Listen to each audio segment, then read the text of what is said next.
Bringing sense to the issue for better discussion. Seku Sherry coming to talk. Liberian, listen to the voice of Liberia. It is time to talk.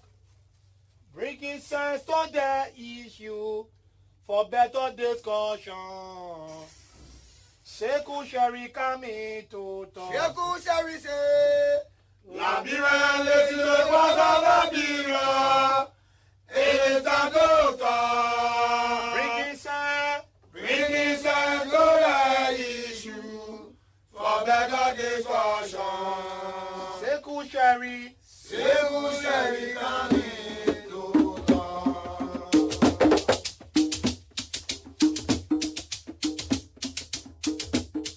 Liberia, listen to the voice of Liberia.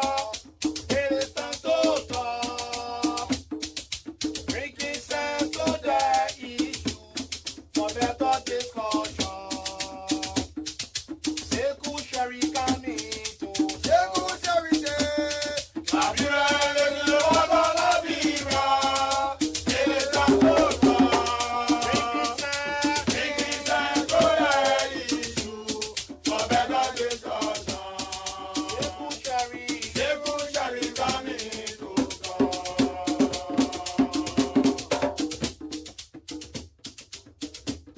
Liberia, listen to the voice of Liberia. It is time to talk. Bringing sense to the issue for better discussion. Seku Sherry coming to talk. Seku Sherry say, Liberia, listen to the voice of Liberia. It is time to talk. Bringing sense to the issue for better discussion. Seku Sherry coming to talk. Liberia, Seku Sherry coming to talk. Entertainment to information and education. Seku Sherry coming to talk. Liberia, Seku Sherry coming to talk. Good information. Information, entertainment, and education. Seku Sherry coming to talk. Seku Sherry say, Liberia, listen to the voice of Liberia. It is time to talk. Bringing sense to the issue for better discussion. Seku Sherry coming to talk. from Monday to Friday, Liberia. Seku Sherry coming to talk.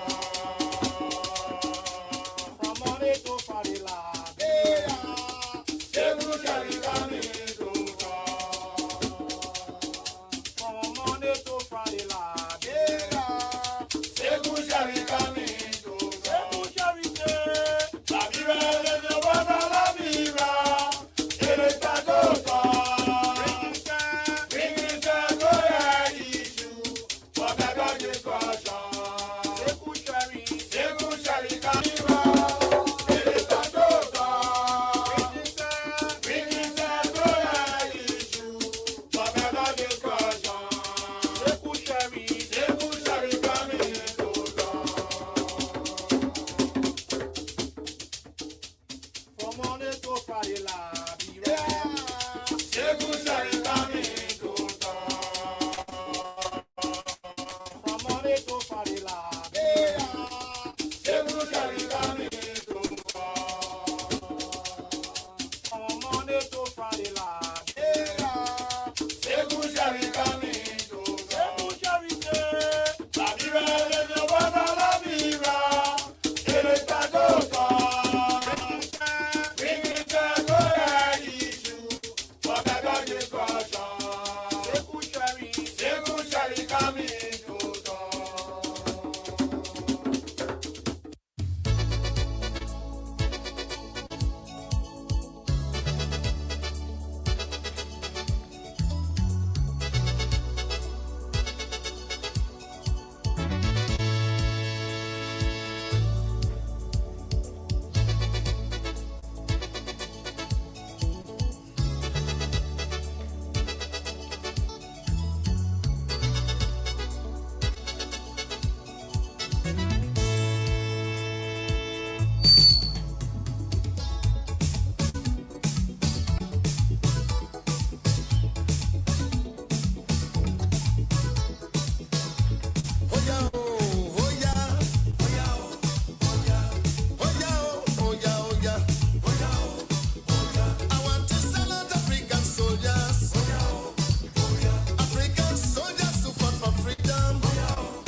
Sometime in life, you face difficulties, not because you're doing something wrong.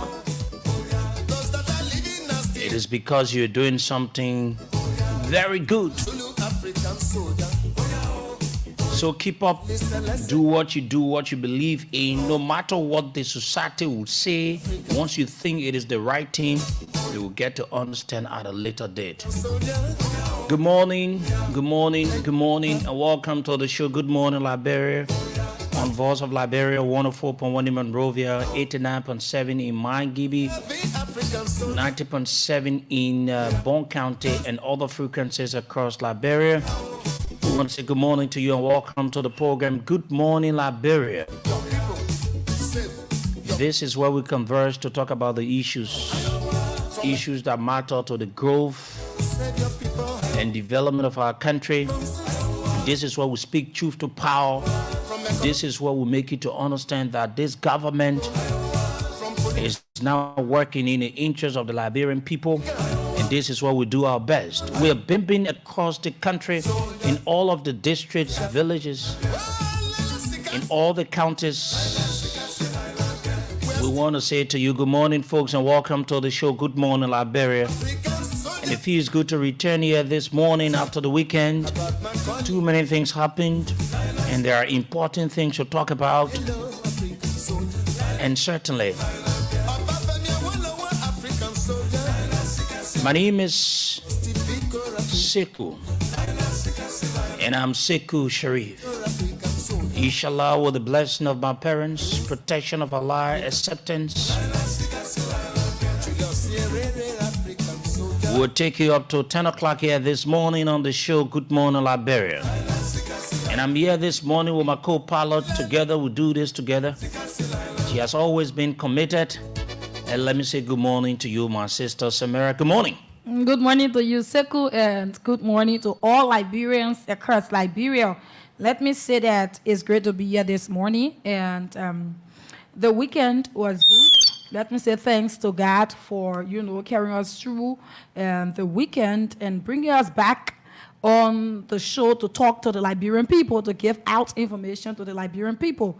It's great to be here this morning. I had a great weekend, Sekou. How was your weekend? Yes, mine was very great. And, whenever you've got the opportunity and you've been able to see the next day, you just need to say thank you to God, though. There are a lot of things that, are involved. There are many others. Some of the folk now lie in hospitals' beds. Exactly. And we are out here. It is not that we're righteous than they do, It is just because of the mercy of Allah that we are here today. But certainly, we've got the issues, too many issues. I just want you to acknowledge a few of our viewers, and then when we're through with it, we're going to come back and move on this morning. We've got lots of issues to talk about, lots of training issues, and there are issues in our country. Yes. A lot of things to talk about, but let's go through with the acknowledgement first this morning. Let's not forget to play the Good Morning Liberia catch giveaway. That's *79# and put in number 8 for Voice of Liberia and win yourself a 2,500. Let's move forward. This is Abraham Dollar. He is watching. Sheko Shek says, good morning, VOL family. I'm following from GSA Road. Augustine M. Moore says, good morning, CEO Sekou and Samira. I'm watching from Margibi County, precisely Habel. Thank you for the informative platform. God Almighty will continue to bless and guide you guys. Mary Tule says, good morning, my VOL family. Patrick Kennedy goes on by saying, good morning, Sekou and Samira. I'm following from Australia.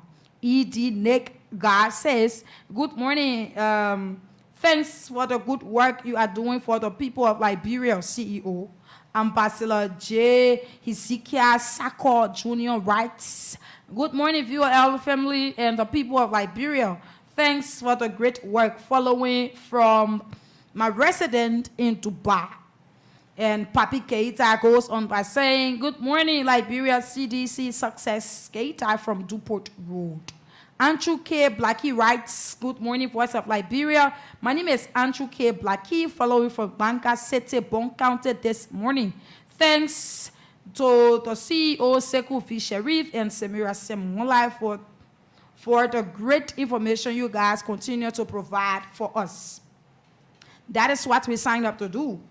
Mohammed Masakwe writes, good morning, VOL. How are you guys doing this morning? I'm following you from Banga City, Bon County. Thanks to you guys for the great job you are doing for us. Morris Dolly says, good morning, CEO and Samira. I'm following you this morning from my Kosovo community, Red Light, Pinsville City. Mohammed J. Sharif writes, good morning, Sekou and Samira. I'm watching from Jacobstown, St. Francis community. Did I heard that 285 pieces of earth-moving equipment coming to our country, just like that? But assuming that the information is factual, we should ask the hard questions as to how the zombie president got this huge quantity of heavy equipment worth millions of USD. There's no information whatsoever about the sources of funding. May Allah protect us. William Wulu says, good morning, my good people. I'm William W. Wulu. I'm following from Upper Cartwell. J. Armstrong David writes, good morning, Voice of Liberia family. My name is J. Armstrong Davis Senior. I'm following you from Bon County. Thank you for the good work. Lucy Roland goes on by saying, good morning, VOL. I'm watching from Pipeline Road. Ambassador Fokpa G. Flomo Jr. says, good morning, Voice of Liberia family. I'm Ambassador Fokpa G. Flomo Jr. watching from GSA Road. We want to know about the 285 machines that is beyond it. J. Tonala McGill, one of our staffs, he says, good morning. I'm following from Banka, Bon County. Usman Colley writes, I'm following the broadcast from Bandersville Estate. Maxwell Yimpan says he's watching. Ambassador Delano Roosevelt Zoe Senior says, good morning, Voice of Liberia. I'm following live from a District 15 resident, Bourgeois Island. Keep on the good broadcast. Liberians believe in your information. Certainly. Georgia Mayon writes, good morning, Voice of Liberia. I'm following from GSA Road. Joe Goffard says he's watching from Jacobtown Market under the tallest upstairs building. Iliki Flomo goes on by saying, good morning, Voice of Liberia. I'm watching from Banka City, Bon County. God bless you guys for the good work. Leo Jackson writes, good morning, viewer. Thanks for the good work. Ambassador Abu Sulami Sayon says, Salam alaikum, CEO and Samira. I'm watching from Bongman's Bridge District 16, Monserrado County. Thanks for informing us always. May Allah continue to bless you. Victor Fan writes, good morning, VOL. He says that he's following from Gandersville. Avin B. Mane goes on by saying, good morning, my dear brother and sister. Cham Cooper writes, good morning, VOL and the CEO. Thanks for the hard work. You are truly the voice of the voiceless. Musa Fofana says, good morning. I'm watching from Banka City this morning. Emmanuel and Duo writes, good morning, VOL. I'm watching from Banka City. Thanks, CEO and Deputy, for the show. I like that. Moses Dollar says, only on VOL you can get all the happening in Mama Liberia. Julius Civilly says, good morning, my people. Where is this country going?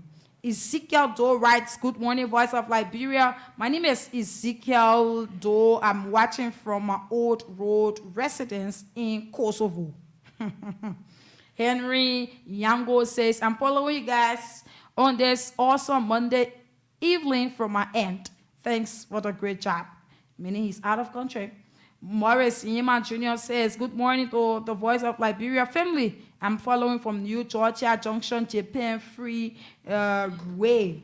Francis Tuoko says, good morning, Voice of Liberia. I'm following live from Kolahun, Lofa County. So many comments. Abraham Conan says, good morning, Voice of Liberia. I'm watching from Bangkabon County. Ambassador Flomo says, I'm Rufus, true man Flomo, following from Banka. Son of KOK writes, good morning, what's up, Liberia? I'm Isaac Woodson, following from Toa community, members of the movement for We Are 2029, Vice President of the Reverend Philip Blamo Institute.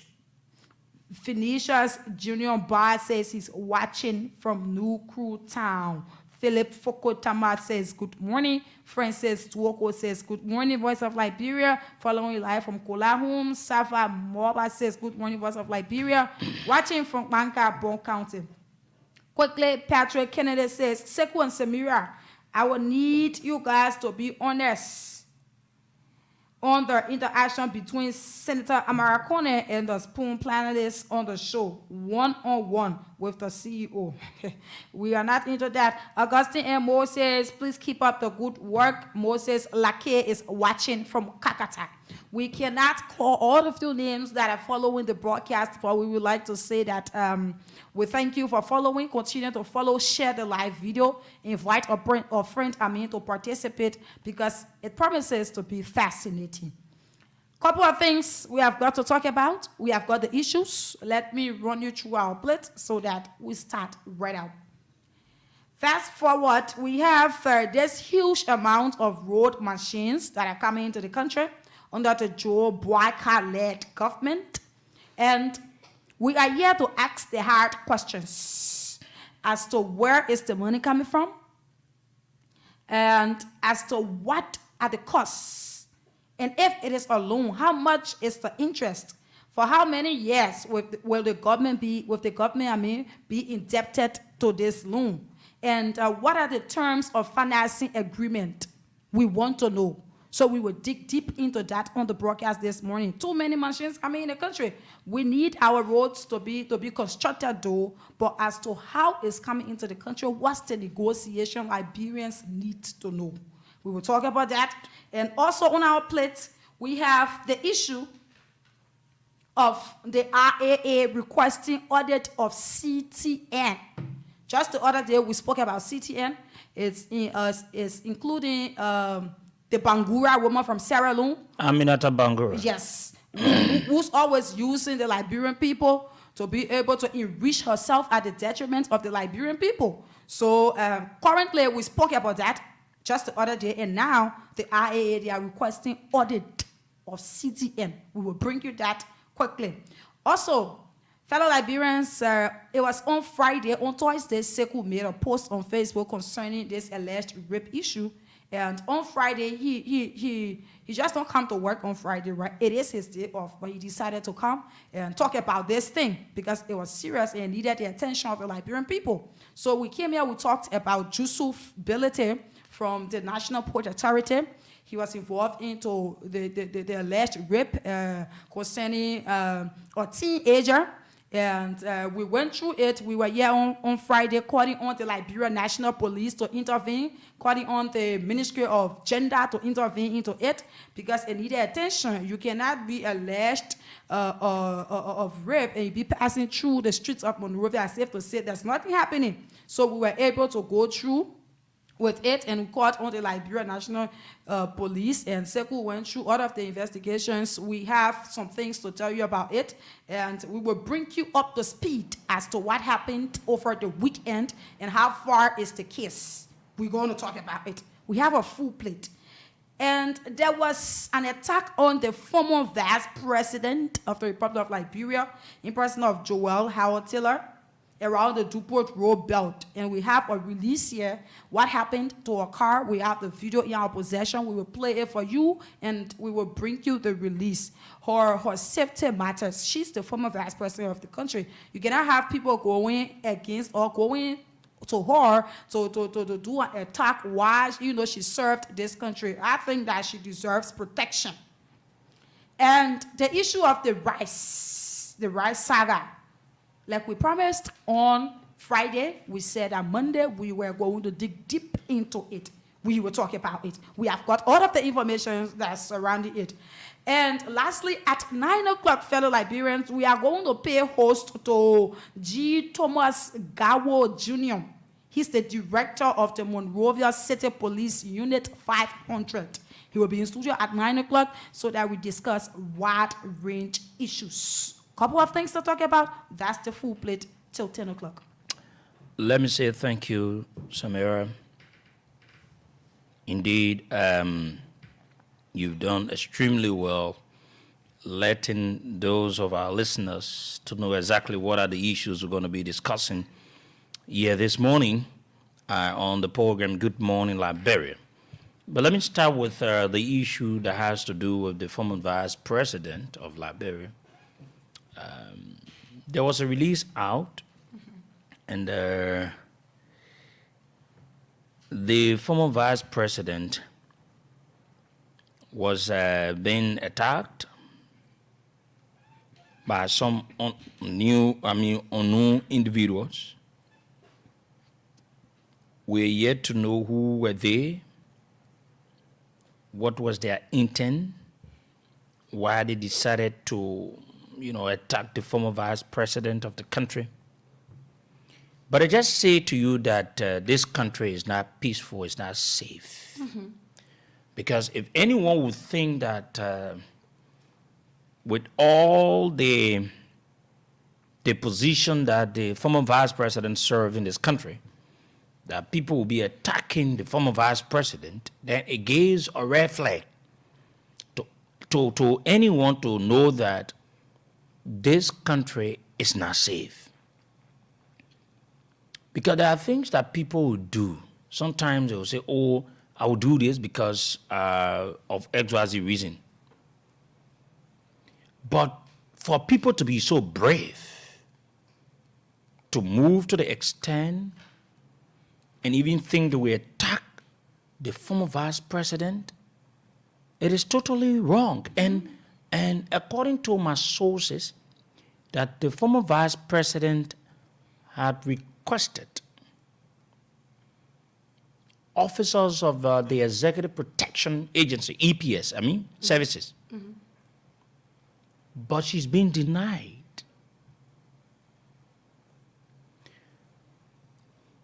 I see this thing continue to happen in our country. There's a bad blood continue to build. And at the end of the day, if care is not taken, it will seem to be as if to say there's no government in Liberia. Because people will take the laws into their hands. If people are injured and people feel like grief, and at the end of the day, they don't have a redress, or when people are entitled to certain leverage or certain thing in life and they don't have it, they tend to provide such service to themselves. Mm-hmm. And you don't blame them. You don't blame them. What happens in that case is about self-protection. Like in the case of the former vice president of the country. She feels threatening. There are a lot of things happening. The government is not doing nothing. According to my sources, she has made a lot of requests to have securities. Mm-hmm. But it has been rejected because same gay feels that the EPA belongs to him. That is it. When people take on the power or they take on the leadership without the mindset to serve, but the mindset to rule, it is what you get at the end of the day. And this is what we're going through. Let me read you that press release. It says, for immediate release, Office of former Vice President Jua Howard Taylor, subject attack on former Vice President Jua Howard Taylor. On Saturday, May 25, 2024, an alarming act of violence was committed against former Vice President Jua Howard Taylor as she was traveling through the Dupont Road community just in Monrovia, not out of town. Mm-hmm. In Pineville, Monserrato County, her vehicle was subjected to targeted attack by unknown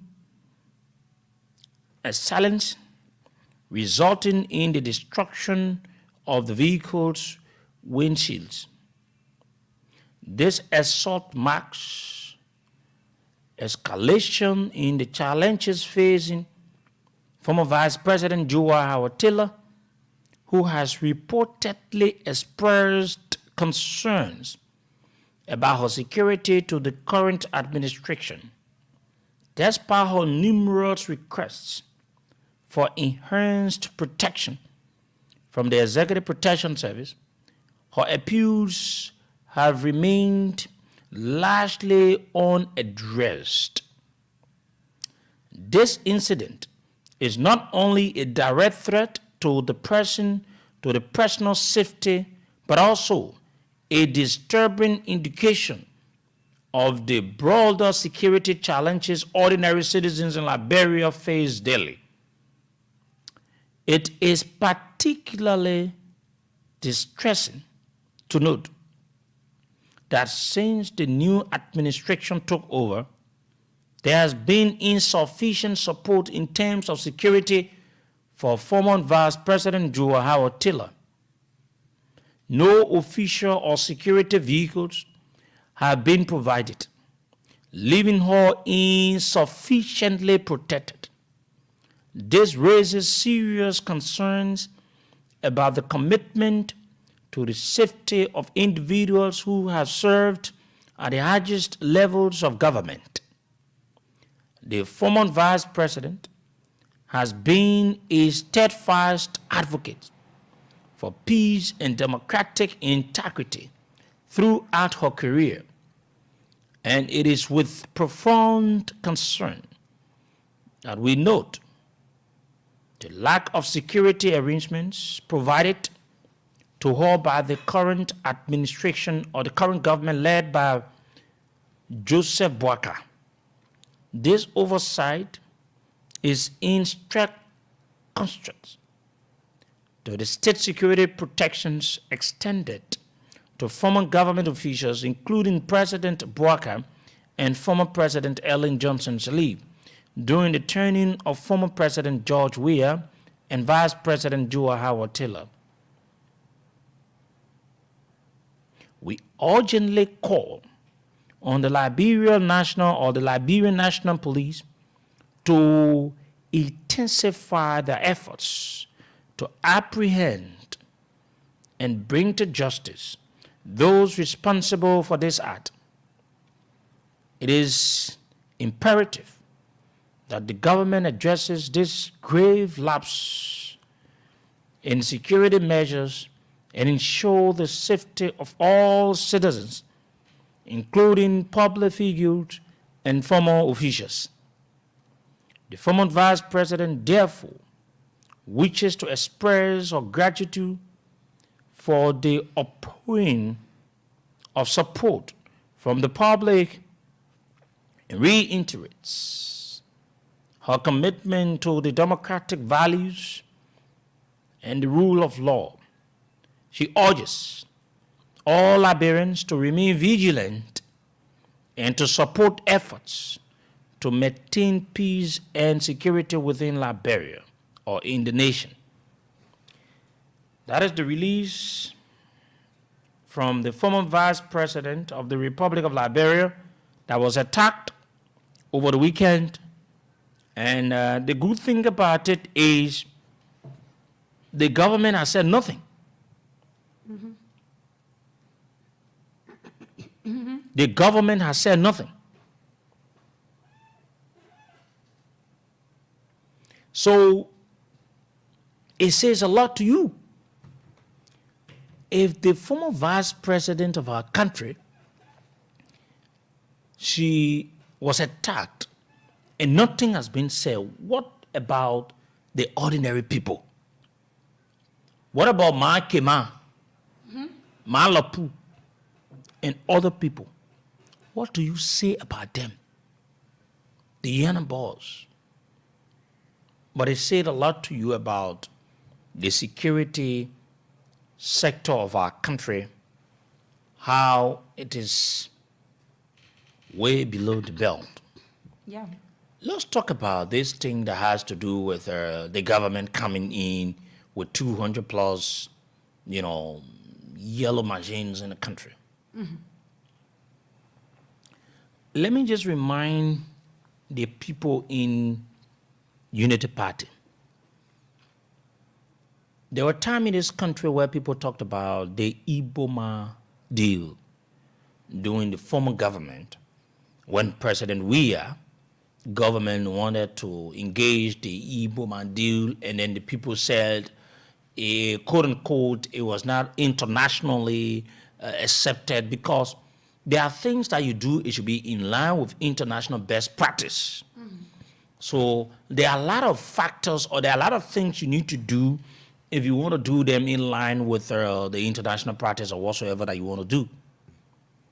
So at the end of the day, that deal got killed without it seeing the daylight, one would say. It is a similar thing because it is a similar thing that this government is doing. You know, the government is losing grip, and I think what they are trying to find is to pep talk the people of this country, encourage them, get their minds from the real issues. That, we're trying to do this, you don't need to worry, you will do this, we'll do that, and whatsoever. Fellow Liberians, let's do the calculation this morning. And let us also know whether it is in the budget. So let's do the just estimation, because maybe it might be above what we're going to estimate. Each of those machines, if you say they are sold for 100,000 at the minimum cost, because sometimes the machines go for 150, 175, 200, 250, it depends. But let's take the minimum of 100,000, right? 100,000 times, how many pieces, they said? 285. 285. You're talking about 28,500,000. Yeah, but you are saying that, but from some of the reports or arguments that I've been seeing, it's over $30 million. Yeah, but 28 is just like 500,000 is like 30 million. Yes. So yeah. So if you do it, so I'm taking it from the rate of 100,000. Yeah. So some other people will take it from the rate of 150,000. Yes. Some people will take it from the rate of 175,000. So it depends. Like I said, I'm taking it from the lowest. Yeah. Let's say 100,000 is 28,500,000 for the 200 plus pieces of earth moving equipment that they said it will bring. Yeah, the questions. And I want to say thank you to Senator Edwin Snow, thank you to Senator Amara Conan, and the likes of other people that are not being, taken away by the quote unquote, we're coming to face the roads in the country. No. No one is against development. But what we are asking here is, what is it that the government, or how did the government get all of the machines we're talking about? Because that money is not in the budget. What means are they getting it? We talk about other people doing the wrong thing. What about them? So these are some of the things that the people put the country on the map and bring illegal things in the country. And this is what the government wants to do. Yeah. Where can Mama Ability get all these things from? Exactly. Who is Mama Ability? Where can Mama Ability get all these things from? Who is she? Someone says you want to get portfolio at the detriment of the life. But that's the thing. Because at the end of the day, if Mamaka brings in all of what she talked about, along with the Minister of Public Works, it gives her leverage in the government. It gives her voice. And in fact, it makes her to even benefit at the detriment of the Liberian people. Where is the Mamaka ability? In fact, it is time for us to bring the record of Mamaka ability out to the people of this country. We don't care about how she feels. We don't care that she's close to the president. No, we don't care about it. But what we care about is to let the Liberian people know. We'll tell you what's the value of Mamaka ability. To say that she'll be brave enough and tell the Liberian people that through her, that 280 plus machines will be brought in this country. Are they telling us the real truth? It's- Who's bringing it? Yes. Oh, so someone just get money, they just decided to give it to us free? Uh-huh. It's You actually- think investors spend that money for free? They've got interest in a particular area. And if they gave you it, they need it. They need it. Sure. That is how it works. So is it that they're telling us that, oh, because Liberia is a good country, so the people are going to give us 200 plus machines? There are still hard questions for this government to answer and let the people to understand how are they getting the machines? On which arrangement? Yeah. How are we getting it? Then they want to make it to look like they want to pull the other side of it that, oh, people don't want development. No one is No. against development. It's not But it. what the people are saying to you is, what are the procedures? Is this machines coming as a loan, grant, or is a gift? And if it is a gift, we want to know who's giving it. And what is the intent of the person to give such to Liberia? We need to know, because at the end of the day, it is the taxpayers' money that we need to service all of what you are going into. Like I said, this puppet of a president came to the presidency unprepared. This old man will do everything. The man said he will dance with the devil. Yeah. The man said it. The man said he will dance with the devil. Can you imagine? So they will do everything just to do certain thing at the end of the day to enrich themselves at the detriment of the Liberian people. What is the capacity of Mamaka? That's the thing. What is the capacity of Mamaka? It should be To something- bring in that 200 amount, plus. looking at the worth, right? If even you look at the budget doesn't even have that particular amount for road construction within it. Looking at the worth and amount of things that they are bringing, these are all new machines. Even the and road everything. fund Yeah. that was mentioned and should be able to help in the process. It is not possible. Yeah. This is serious corruption, and they're trying to use the Liberian people to enrich few individuals. But that is just what will happen. You know, they keep going against the same things that they will speak about, right? These are situations that you will want to do transparency, right? If you talked about accountability and transparency, you want to tell the Liberian people as to how transparent you are. These things that you are bringing, because let me just say this, that the money that these people go into government and meet there and start to use is just nobody father's money, right? It's the Liberian people money. So if they are using it, you know that it is your money that they are using.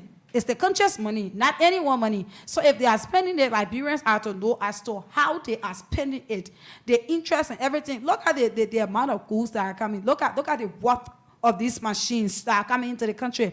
At the end of the day, somebody will use this particular situation to be able to enrich themselves. Because they will tell you, we're still paying for the machines that we brought into the country. That's the thing But about it. we're getting lots of reports. Now, let me say this, right? Yeah, a few things.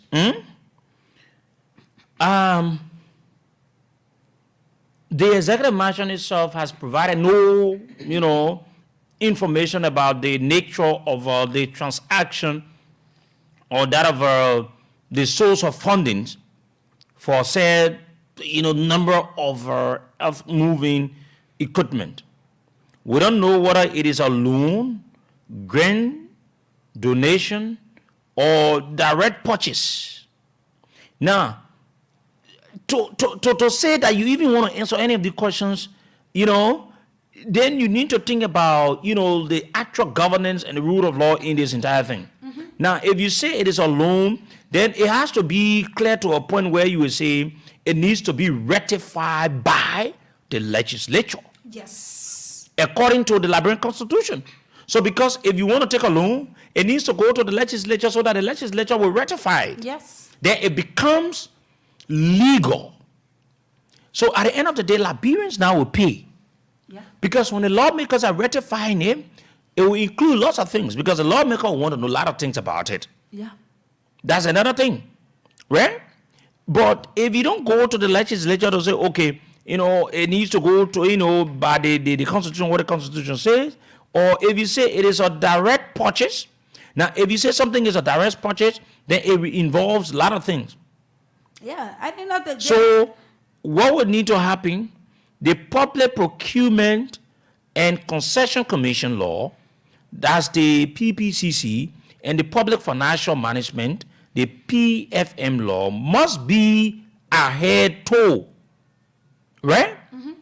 Because where, for example, if you're paying for it directly, it needs to go through PPCC. Let it know the vendor. Let it know the due process has been followed. All the red things need to be followed. But nothing of such. But I'm getting a report. I'm getting a report that this thing is from a business tycoon that wants to get one of the interesting areas in our country, and he's the one behind this thing. And this person was someone connected Mamaka ability to this person, and this is how it has reached. Can you imagine? So now you want to start bringing in shaded deals. Oh yes. Oh, Yeah. but when they may pay money, Yeah. when he purchased all these things, you think he purchased it because he loves Liberia? No. Why he did not come? Why is he not doing it in his country? But we'll bring you all of the profiles and let you know all of that as well on the show. We're going to take not more than 5 calls on this issue. Then we'll move on to the alleged rape thing, or we'll move on to the rights issue. Then we'll end it up with the alleged rape issue. Then we go on to our guests. We're going to take... We have CTN here. Yes, we have this CTN deal issue. But just to let you know, we don't need to go into it. IAA, through the National Port Authority, will have to conduct an audit on CTN, owned and operated by Aminata Bangura, that Coke Sierra Leone, right? Let's go to the lines. Call the numbers. Let's take calls on 0770-907-907, 0770-907-907. And those of you in Banga Bon County, the number to call is 0779-003-835. Good morning. Yeah, good morning, Samara. How are you? And good morning to the CEO. I'm okay. Go ahead. Yeah, thank you. Jesus Emmanuel Richardson, and I joined the conversation from Upper Kawa. And honestly, look, we will say this and we'll be very clear. When it comes to the city or Mama Joy and our daddy, former President George Manuel, if the government will take it lightly, for us will be clear, right? If anything will happen to any of the people, trust me, Honorable Boaka, President Boaka and Kun, they don't, all these people, look, they will have to contend with. Which type of country you will have that a former vice president will be asking for a common EPS, where not even AFL or EPS, and the government refuse or they are refusing to give the people EPS officer. Yeah, if anything happens to the people, anything wrong with them, trust me. Look, Honorable Baka and the Jeremiah Kun and the legs and all of guys, more Ali and other people, you people will cut and will go after you. I want you to know how they will clear on that. So if we know what we know, the government need to provide security for these people. Anything happen, we all will go on a rampage. There will be no Liberia. Thank you very much. Thank you. That will be Liberia, my brother. You can't do things to put the country at risks. I mean, good morning. Yeah, good morning, Samara Walla, and good morning to the Veteran Secretary. Go ahead. Yeah, my name is Isike Tito. I do join your conversation from my oral resident. Yeah, to the issue. President Parker has to be very serious here. Where is he get that 200 pieces of machine from? But the lawmaker have to summon the president and ask him where is he get that money, because nobody will give something to that Kosovo president for free. So he has to do, the lawmaker have to put the president on the feet, ask him, someone where is the purpose of him getting the machine from, and then let him be categorical and tell the president why is the duty on the machine. Because we don't, at the end of the day, we don't want at the end of the day for him to come out and tell and be using taxpayer money to pay back those people who are into the machine from.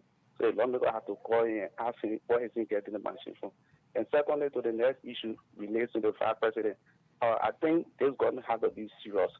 EPS, we the Liberians are paying them. So you as a sitting president, you have to provide security for all sitting president and all past president and that of vice. So you don't have to indeed be selected who to get EPS to, who not to get EPS. I think Madam Joao told that incident that happened to her, it was wrong.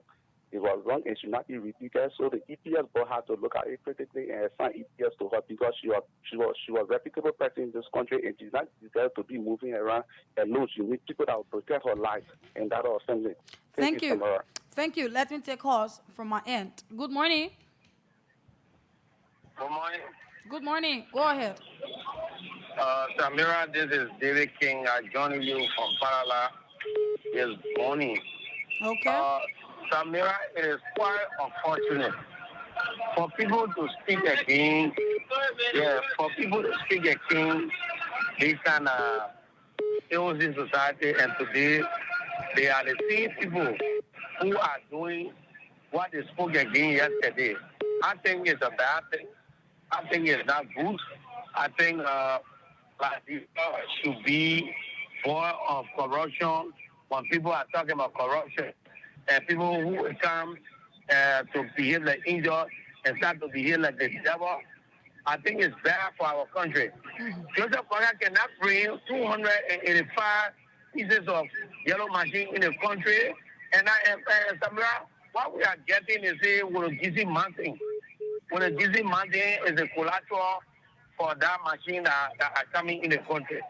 So we want our legislature, because such a thing to go through like that, I think it needs to go through the national legislature. People will not use the word Gizzy Mountain to enrich themselves. So if it is so, then our legislature have to put our feet on the ground and do the people work. Thank you very much. Let's take another call from Bon County. Good morning. Good morning, Samira. Good morning, John D. Yakpawolo. Go ahead. Yes, thank you for the recognition. Samira, you know, we've been taking on our thing since the news broke out about these 285 pieces of this machine. I think what Costa said during the election, I think it's coming to reality now. Because Costa said Joe Mbaka make a negotiation with the Wurugisi Mountain for $30 million. And the worth of that machine is worth $30 million. So it's saying that Costa knew about this, but when he said it, we didn't bring people who took it to be lies. There's some of the propaganda he's been carrying around. But there's the reality. How this thing to be? We don't know. The agreement. Who is even Mamaka? Bringing 285 pieces of machine. I think the House of Legislature, my own representative and senator I voted for in Bonkante should stay as using calling for development of Bonkante, standing, asking the House to ask where the funds coming from. Because you can be bringing things, we don't know the source of the material. Because we need development, but we need to know. Okay. How it coming. Thank you very much. Thank you. Good morning. Morning, Samira. Good morning. Your name and where do you join us from?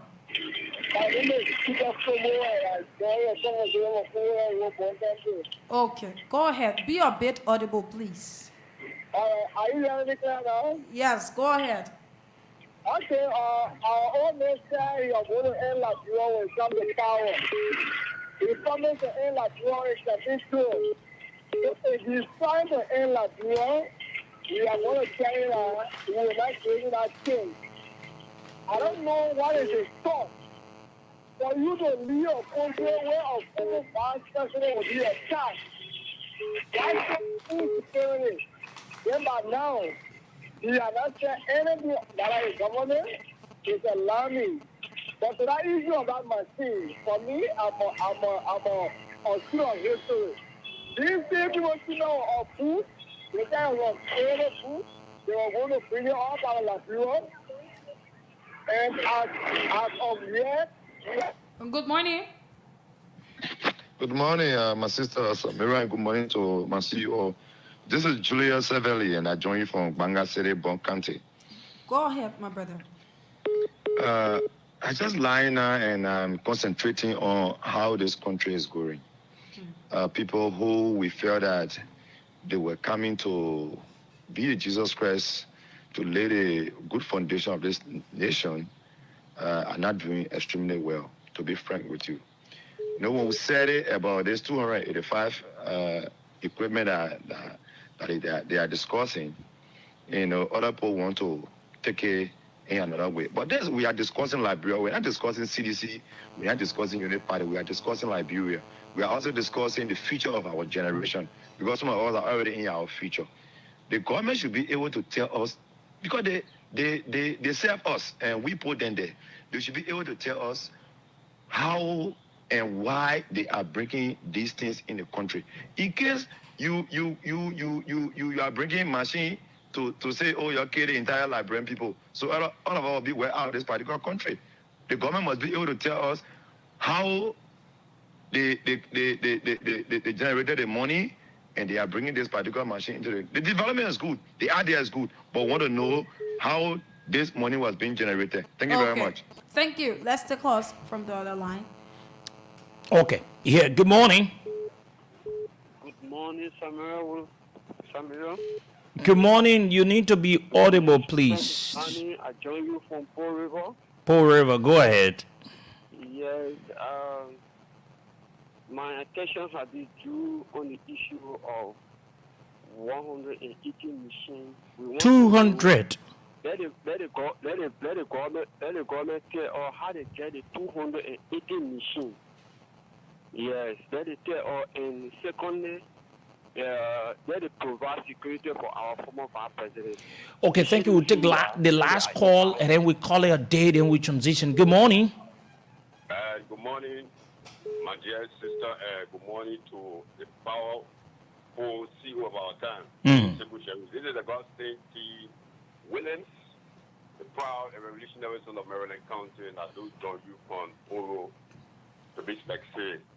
It's a pleasure to be on your platform after election. This is my very first time calling this platform. You know, there's so many issues the radio station been discussing that has to do with the Liberian people, especially that has to do with bettering the life of our people, making sure that all of our sector work for the good of our people and for the country.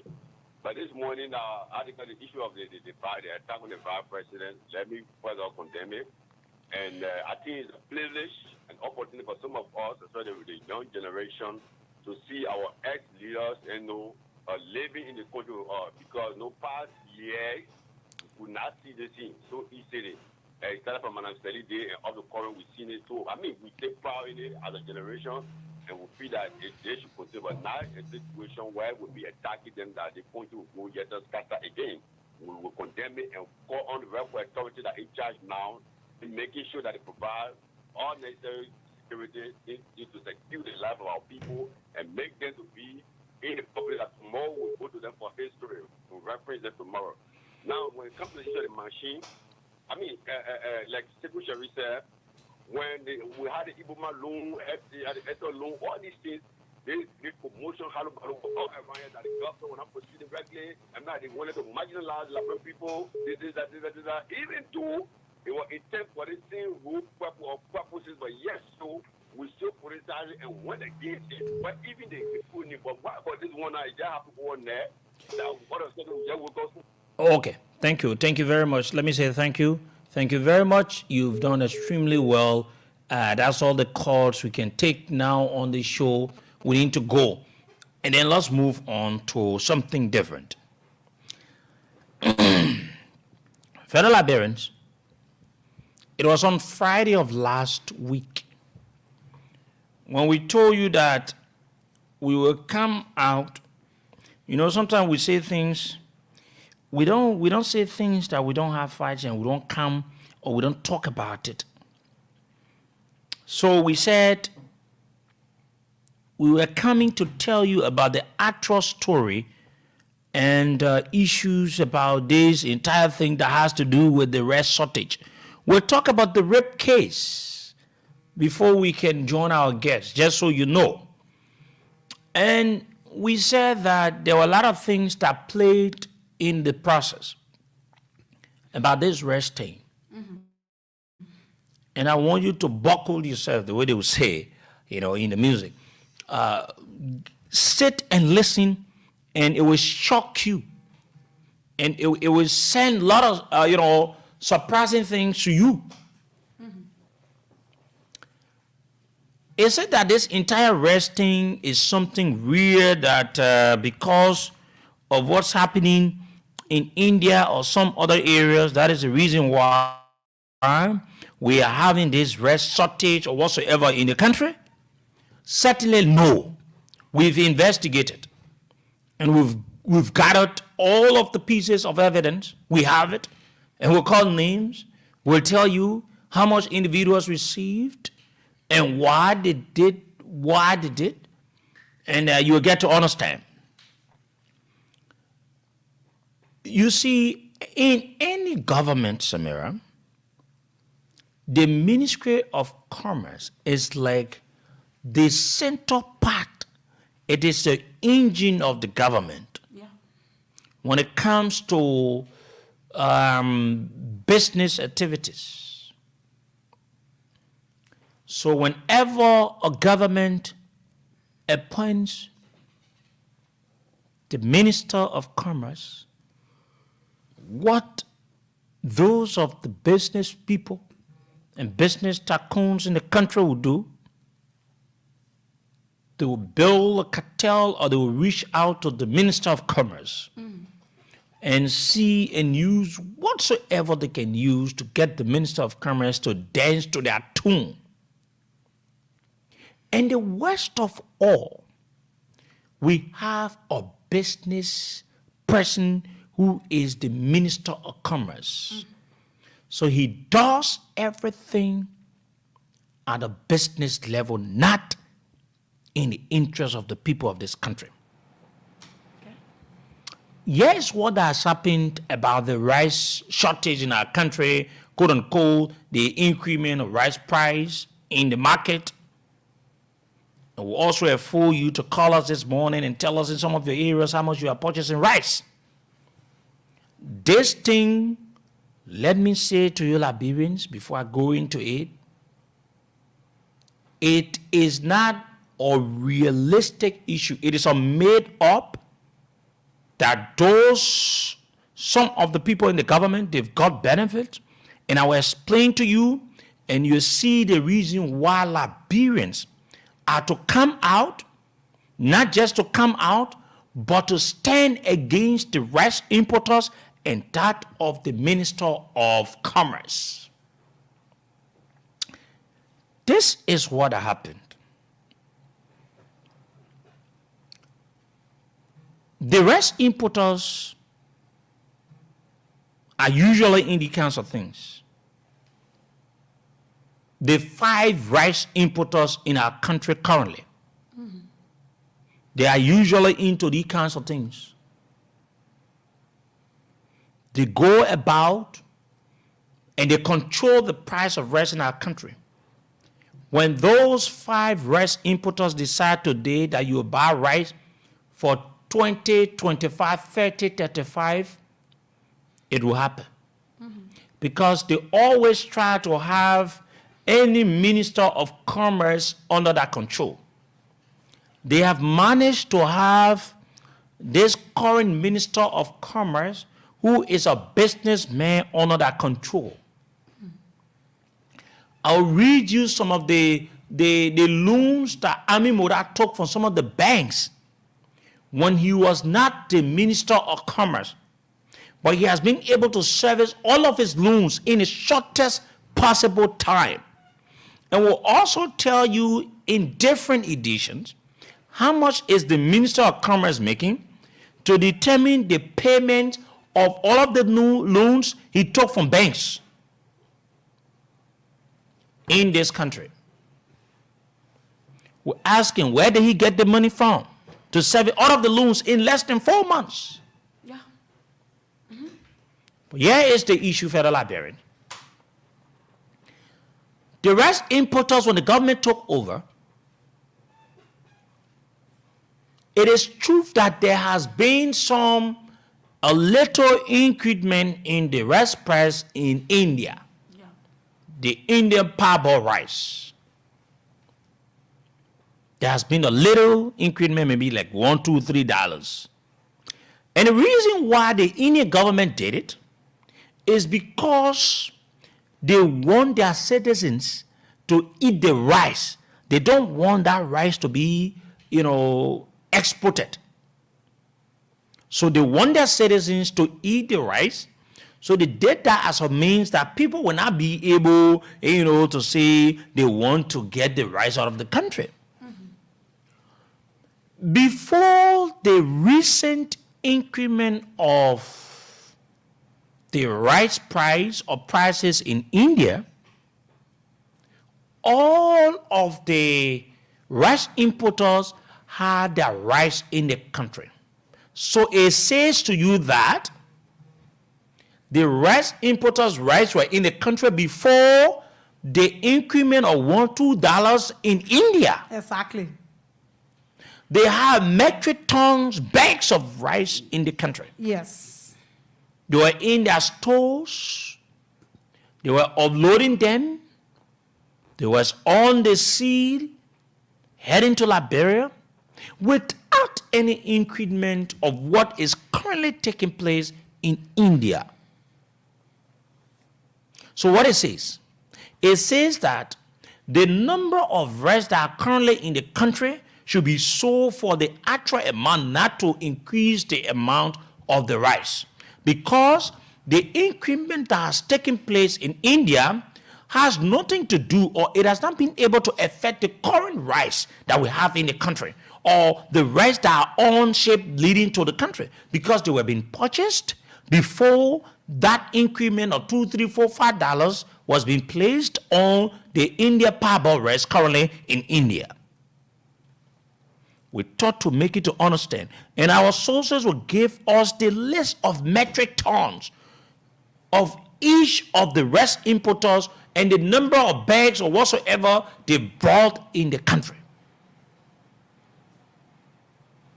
When the people bring in the rice, they bring the rice in metric tons and how you count it. Then when they come, they bag the rice in Liberia.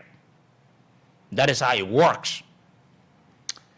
So, it says that there should be no reason, Samira, why Liberians will purchase the rice now for an increased amount. Yes. It should be at the same rate because Yes. all the rice that are in the countries were being purchased before Exactly.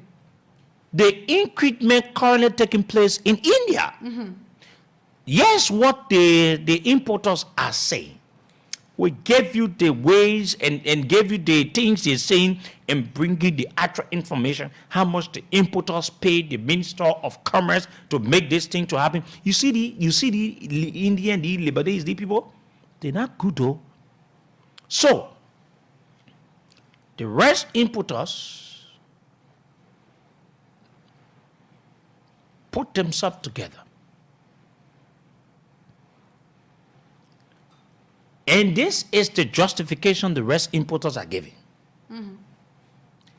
If they sell the rice now for $17.50, it means when they are about to go buy the rice in India, they will be at a losing point. Yeah. Fellow Liberians, did you get this? Even though the current rice and the ones that are on ship to Liberia, they were being purchased not at the increasing rate in India, but the importers of rice are saying, here are the justifications, are saying when they sell the rice for $17.50, it will be a loss on their part when they are about to go purchase the new batch of rice from India, because they will need to add more money on this.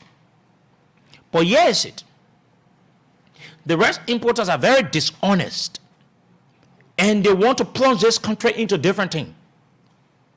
The rice importers, I can remember some of the rice importers, some of them were denied or they were sent out of this country for some of these things, because these things can bring war in the country. You think we're not talking? Some of these things bring war in the country. And we're getting to some of the dramatic points. So what they've done, they've intentionally, they say, instead of them to get overly profit, they want to increase the current rice they have, even though they did not buy it at a high cost, so that it can match with the current price in India. How can you take we Liberians to be the victims of your business that you should be able to do? So here's what they're saying. If the government fails to increase the price, they will sell the current rice at the price in which the government wants, and they won't bring rice again. Imagine. It is what they say. Imagine. But here's it. Care less. Allow them be. Open the market and see whether you not have the influx of rice in this country. You think that only the 5 balls or the 5 men can bring rice in this country? No. There are other people that want the RPDs to bring rice in the country. Yeah. But Ami Moda is refusing. So when the guys decided to do this, what did they do? They engaged the Minister of Commerce. I'm speaking authoritatively. And I'll call figures. And I'll call locations. I will call time. I will call names. And I'll call amount. So the rice importers gave some money, huge sum of money, to the commerce minister. Yes, to have them to increase the rice price. Because by now, to be honest, the rice price should not be increased. Because all the rice that are in the country and the ones that are on the ship coming, they were not bought at the exchange or the increased rate currently in India. Exactly. They were purchased already before India increased their rice price. Yes. So all the rice that are coming by rice is supposed to be sold for $17.50. They are sack amount. But the rice importers, because they got that influence, they paid money to Ami Muda, and I'll give you the instruction, and those of the people they needed to give some of the money to. They paid some money to Ami Muda so that the current rice in the country should be look like it was an increased price from India, but it is lie. So they gave, I don't want to call, we talked to rice importers. We talked to other people. We talked to sources at the Ministry of Commerce. We talked to people in the offices of all of the people. So what they did, you see the Lebanese and Indians, they're very smart. They're very crafty, and they are criminals in their doings. What it did, they say, you know what? Even though this rice, it is not something that affects us as buyers or importers, but we will need to make profit that will match us with the new batch of rice we want to buy. So they say, who's going to pay? The Liberian people. How? We use the same Liberian people to use their colleagues to make them to pay. Imagine. So they reached out to the commerce minister. They gave the commerce minister a little over $1 million United States dollars. Fellow Liberians, listen to this story. I'm calling figures. Little over $1 million United States dollars, the rice importers, the 5 rice importers gave Commerce Minister Ami Muda. This businessman that Joe Walker took to be president of our country, little over 1 million. So they gave him the 1 million. Here's what they said to him. This 1 million, you need to reach the president of the country. Out of this 1 million, that is something. You need to reach the Minister of State for Presidential Affairs. That's always something. You need to settle your 2 deputies at the Ministry of Commerce. That's then something. You also need to reach out to some relevant government officials. And the balance, you can get them for yourself. It was a deal. It was agreed. And the commerce minister said, but yeah, we can go for it. So the money was being made available to the commerce minister from the 5 rice importers with the intent to increase the rice price. So when he got the money, according to our sources, he screwed all the president. He did not give the president money. Joe Walker. He screwed out some of the people. If you notice, Ami Moda came up with announcements say the rest price will be increased, and the president came back and said no. Yeah. So it is a clear justification to you. So he screwed out the president. He screwed out other people. He single-handedly played the card. If that could be in any serious country, but now Ami Moda is not the Minister of Commerce. Seriously. Because Ami cannot be more than the president of the country. Exactly. So, when Ami got that money, the very rest importers gave Ami Moda some money for the media. Y'all listen to the story of fellow Liberians?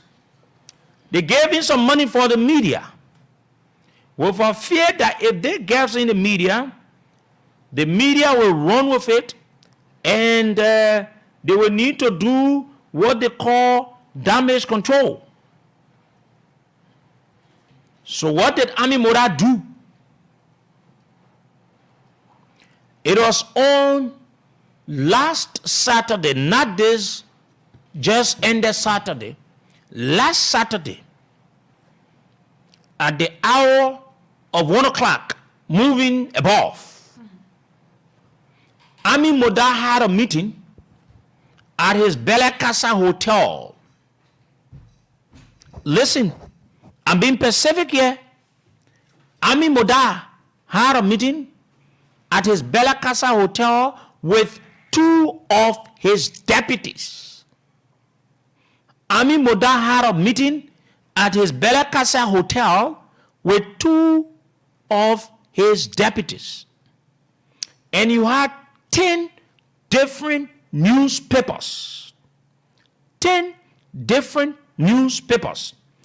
Out of the 10 different newspapers, only 5 significant ones were there. The balance 5 were just other newspapers and whatsoever. So you have the Oracle newspaper, you have the Front Page Africa, you have some journalists, you have some people that post on social media, you have Heritage, you are Independent, you are Hot Pepper, you are New Republic newspapers. They were all there. Then you have some of the very people that you listen to on the radio. They were part of it. You have some of the people that posted on social media making it to look that they're so informed about the Ministry of Commerce issue. They were there. I have their names and I have their pictures of that meeting with the Commerce Minister Ami Moda. But I'm waiting. I know they will want to act stupid and I will disgrace them. Not the reason why they don't like me, but this is where I sit and straighten and speak for the Liberian people. So this is what? The money they gave him is quite different. Then the rest importers, they gave Ami Moda 200,000, apart from the money they gave him to go and settle those of the people in the executives to allow the increment of the price to flow easily. They gave him 200,000 to help to beg the local rights of our country. 200,000. And he himself admitted that to the journalists that went at his Bella Casa Hotel on Saturday, not this Saturday, the past Saturday, and told them that the rest importers offered him money, but he did not accept it. But the only money he accepted, 200,000 to beg the local rice. So, Mr. Ami Moda, we're asking you, is that how you get money? Is that how you run in the institution? Why must you even accept 200,000? Let's leave the other one, but let's look at the 200,000 that you admitted before the journalists. And if you made mistake and you want to lie, I will disgrace your criminal set. I will disgrace you. I will disgrace you. I'm telling you, I will disgrace you. Because you deserve to be disgraced. You are a criminal, You've taken on the position of the Ministry of Commerce to arrange yourself. So where you sitting with your big God, you know what exactly I'm talking about. So Ami Moda told the journalist that the rice importers gave him 200,000. He accepted it. If a rice importer is giving you 200,000 and you are accepting it, what it says to you? What it says to you? Why must you accept 200,000 for rice importers? That's the question. The government has programs. They got donors. You read for these things. And when the need be, they gave you it. They got a Ministry of Agriculture that covers that issue. Did you give the 200,000 to the Ministry of Agriculture to reach out to the local farmers to beg that rice? But he admitted that they gave him 200,000. So why the Minister of Commerce will accept 200,000 from the very rice importers that are increasing the rice? Then they gave some of the journalists, the newspaper people, they gave them 1,000. Yep. You know the instruction they gave them? They wanted to see a good story in favor of the rice importers and that of the Minister of Commerce. At their front page. Yeah. The front pages of the newspapers, they gave them that money. And that money they gave it, for example, to pay. And then I'm told from my source, one of the journalists said that money was small because to have your story on the front page of a newspaper, it has been paid for. Yeah. And I think that is not wrong, but it is what that they gave the newspaper people. And then they gave 500 to the talk shows people that are on the radio. Oh, yes. It is what the Ami Moda gave. He had his 2 deputies in his office. Exactly. Last Saturday. But this is he man that comes and make it to look as if to say, oh, you know, the government, they have a cartel, the government has discussed. You know, Joe Walker has continued to disappoint the people of this country. If Joe Walker is a serious old man, but now Ami Moda is not a Minister of Commerce. And I'm having consultation with the people in this country.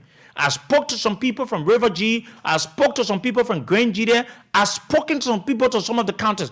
If this continues and the hardship continues to deepen down the heads of the people of this country, it is just fair enough for us to remember and think that we need to come out and make them to understand that in 1979, April 14, the issue of the arrest riot brought something different in our country. It is fair enough. Yeah. Because this is not something, we should not have an increment in rice price now in the country. Because all of the rice in our country were not purchased at a high rate. Exactly. They were not purchased at a high rate. Why must we? Just because they gave the commerce minister some money. And he refused to play the card with his colleagues. So his colleagues now are reaching out to me and telling me how much he received. In fact, he admitted with the journalists that he invited on last Saturday at his Bella Casa Hotel in his office. You know, he has an office there. Yeah. And he had a meeting in his office. Mm-hmm. I'm giving you direct locations. In his office is where he had a meeting. He had a meeting in his office. And the money he spent, it was given by the rice importers to do this. Why are we so wicked to our people? What have we done so wrong to allow Joe Walker? This appointment is the wrong appointment ever you've made. And let me just tell you something. It has given reason to the Liberian people to protest against your government because this thing is not in the interest of the people. It is not at the rate of what India is selling her rice, but it is a self-made issue by your Minister of Commerce because he's being paid. Imagine the Minister of Commerce is accepting 200,000 for rice importers to rebeg or to beg the local rice. Must you? Should you in fact accept it? The government runs a program. The Ministry of Agriculture has programs that will assist local farmers. But did you give the 200,000 to the Ministry of Agriculture? Why must you even go take money under such condition? Ami Moda. The man has serviced all of his loans with all of the banks. So good. Like someone will say, what do you expect? Some of the money that Ami Moda and paid during the campaign period, they try to get it back as soon as possible. In the soonest time, they want to get it back.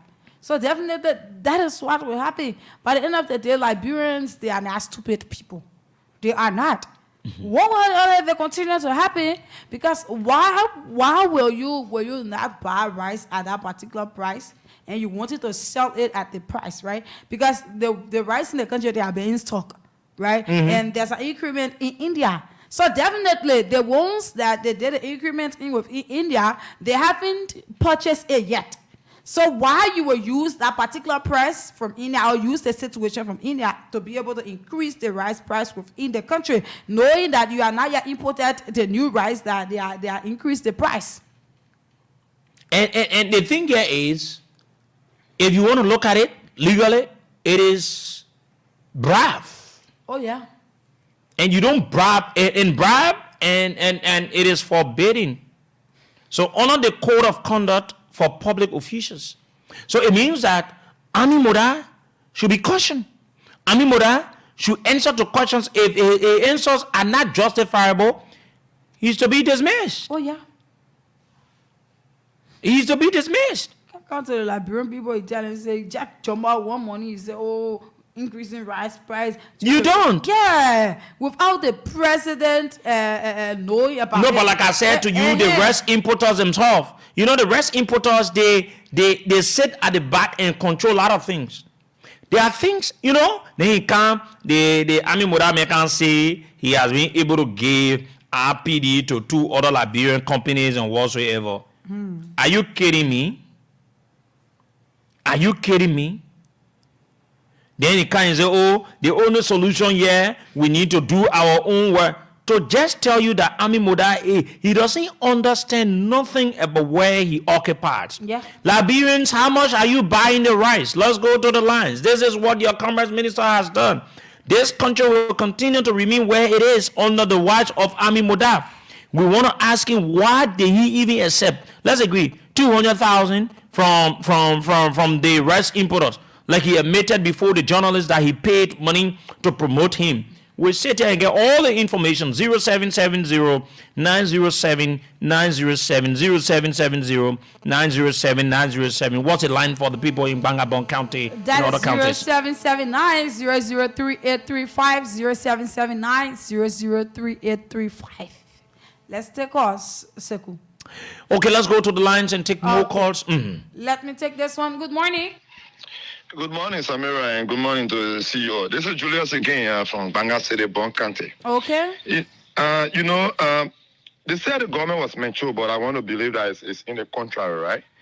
A responsible government, right? The commerce minister came out and he said in a ceremony platform, that rice price have been increased. And then the president of the Republic of Liberia came and Oh, he left the line. Let's take another call there, please. Good morning. Good morning. Good morning. Good morning. Good morning, Zamara. Yes, go ahead. And good morning to the peace loving people of Mama Liberia.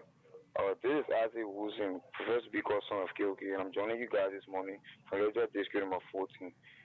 Samara, I want to say good morning to our CEO for bringing us the fascinating conversation.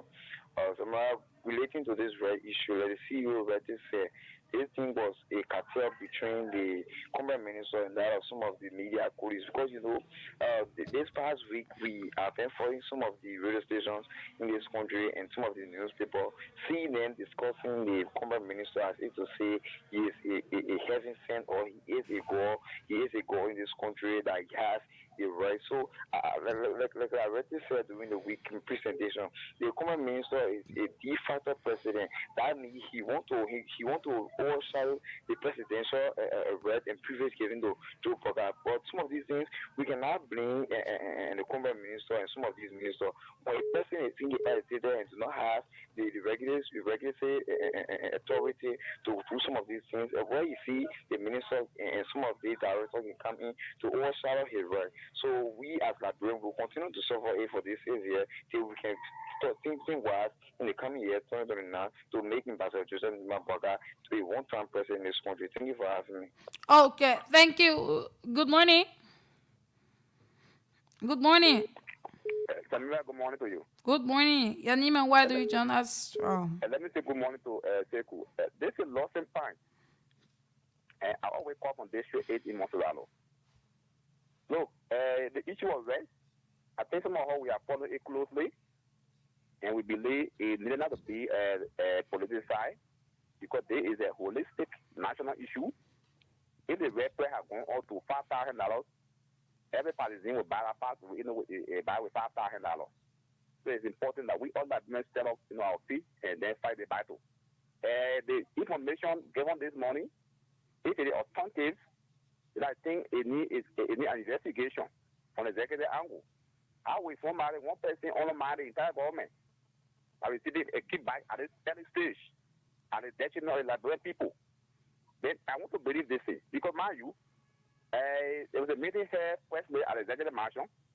The president said there is no increase in bread price, but also now I haven't seen the effect of the particular pronouncement.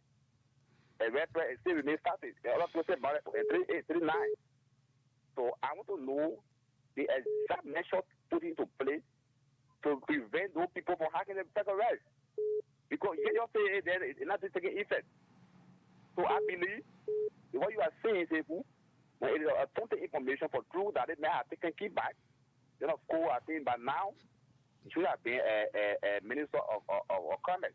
There are so many people today that are on the bench there that are capable of doing that work. For me, I strongly against any Modai taking that position. Because I don't think that Liberia man or he's not capable, but the issue of conflict of interest, this man is a businessman.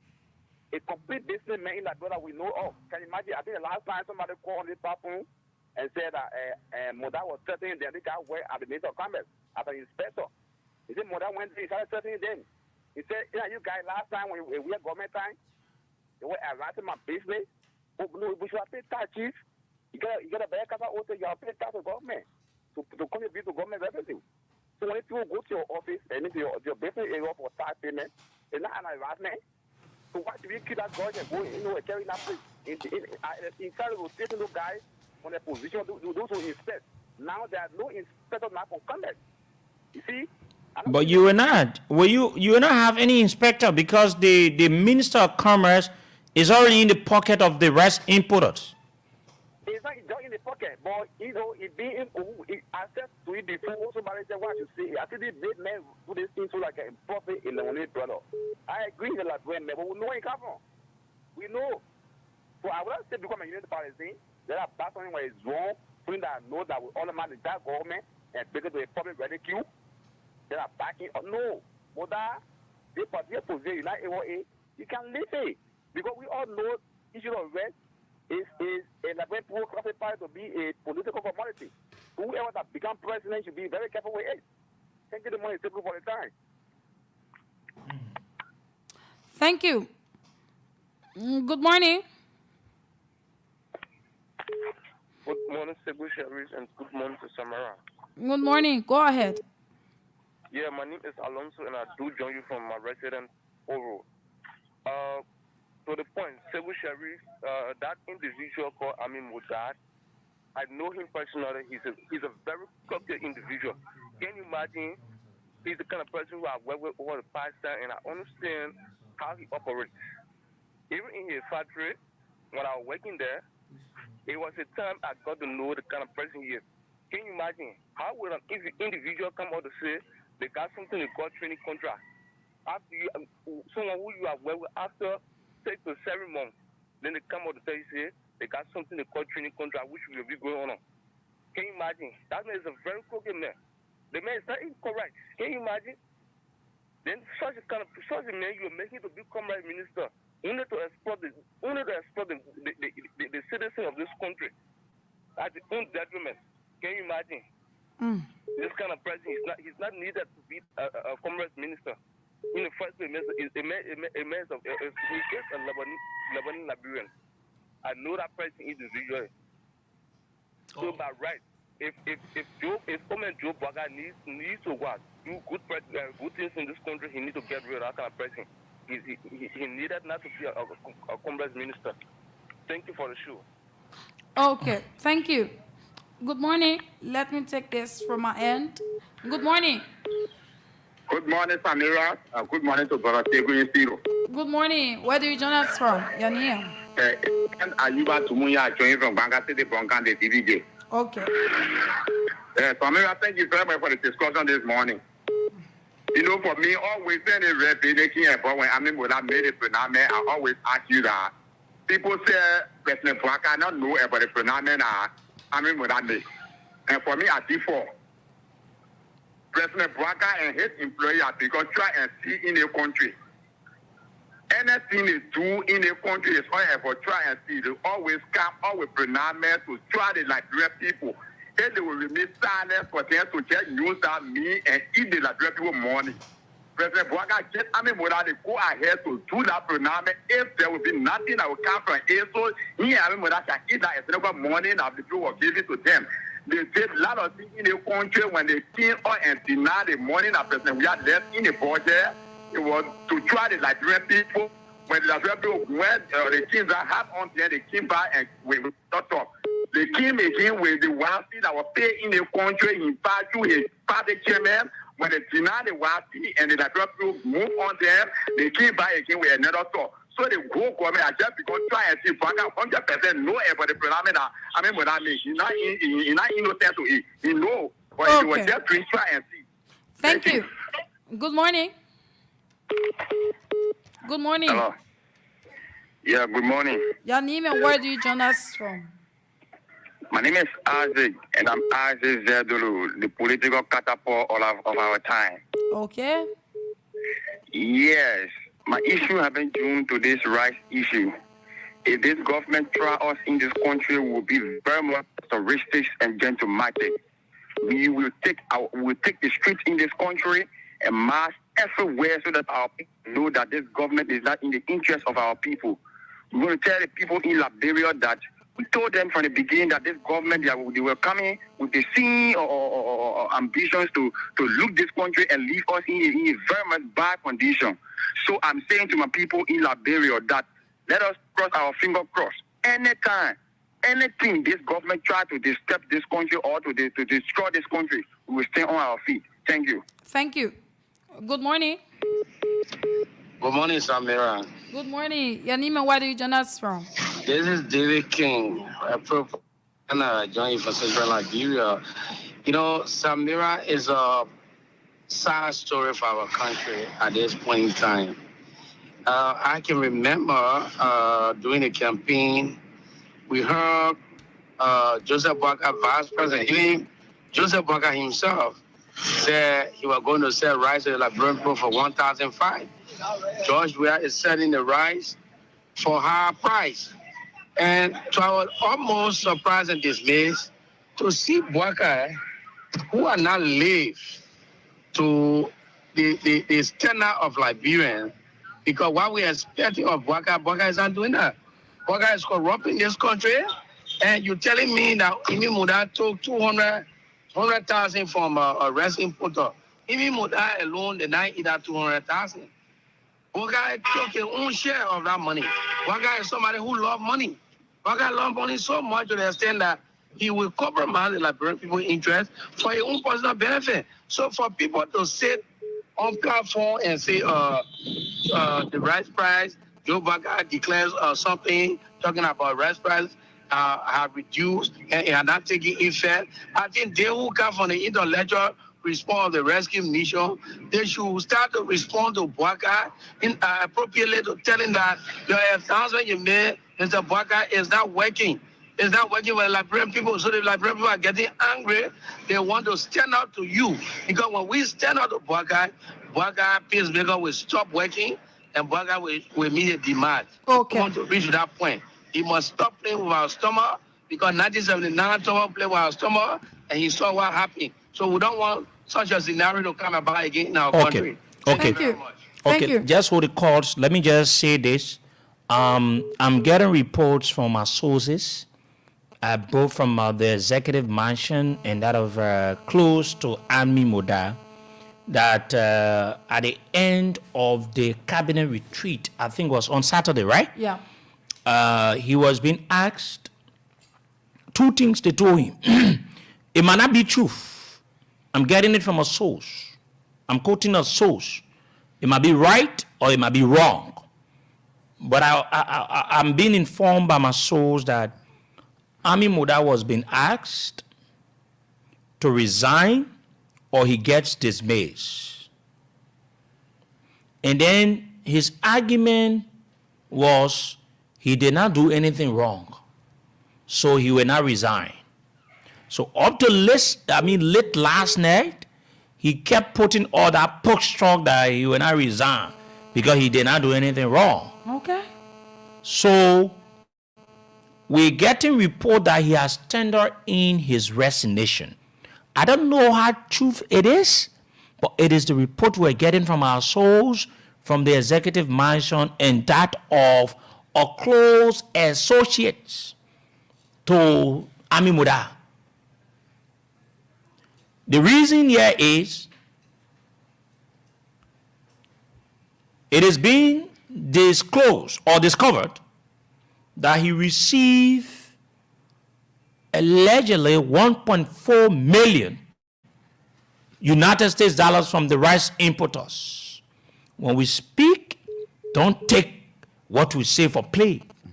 So we are watching as to whether he will resign today, or he will resign tomorrow, or he will resign next week, or he will resign in the next month, or he will be dismissed. But it is the report we are getting from our sources that he's been asked to resign or he gets dismissed. Because in all fairness, this is a disgrace that Ami Muda brought to the government of Liberia to announce an increment of the rice price, and the president comes back and say no. But yesterday, people are still selling the rice at the rate in which the rice importer wants it. Yeah.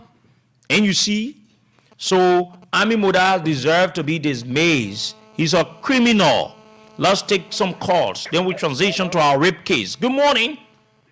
Yeah, good morning. Please, good morning, from Africa. Mm-hmm. Yeah, I think the analysis concerning with the right issue. Go ahead. You're live, man. See, people concerning with the government, they do got to steal. With no got to steal. Too money that they, I mean, when I start stealing for the rap people, it's a shame to the Liberian people, honestly.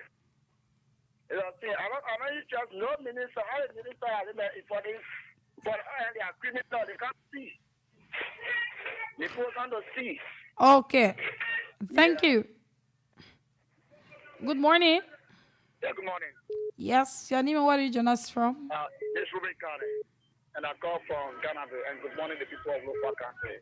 My home down Masambla. Okay. You see, Sekou, let me appreciate you, and Samira, let me appreciate you. God will bless you, God will bless Liberia. But God will not bless the Unity Party. Because the candidates they are established against the Liberian people, that today, rice price, yesterday they went against the former government. Feeling as if they were just a magician, they could make things to just work as possible. They will be in conflict with one another. I know he will resign. But for the fact that they will be passing out in various countries now, forcing people so because they be found against them 200, 300 because of increase of rights, and for them to find a solution, I think we are heading into a bad direction. And if this continue, my brother Sekou, they don't come with no remedy. What will happen after the revenue in the market?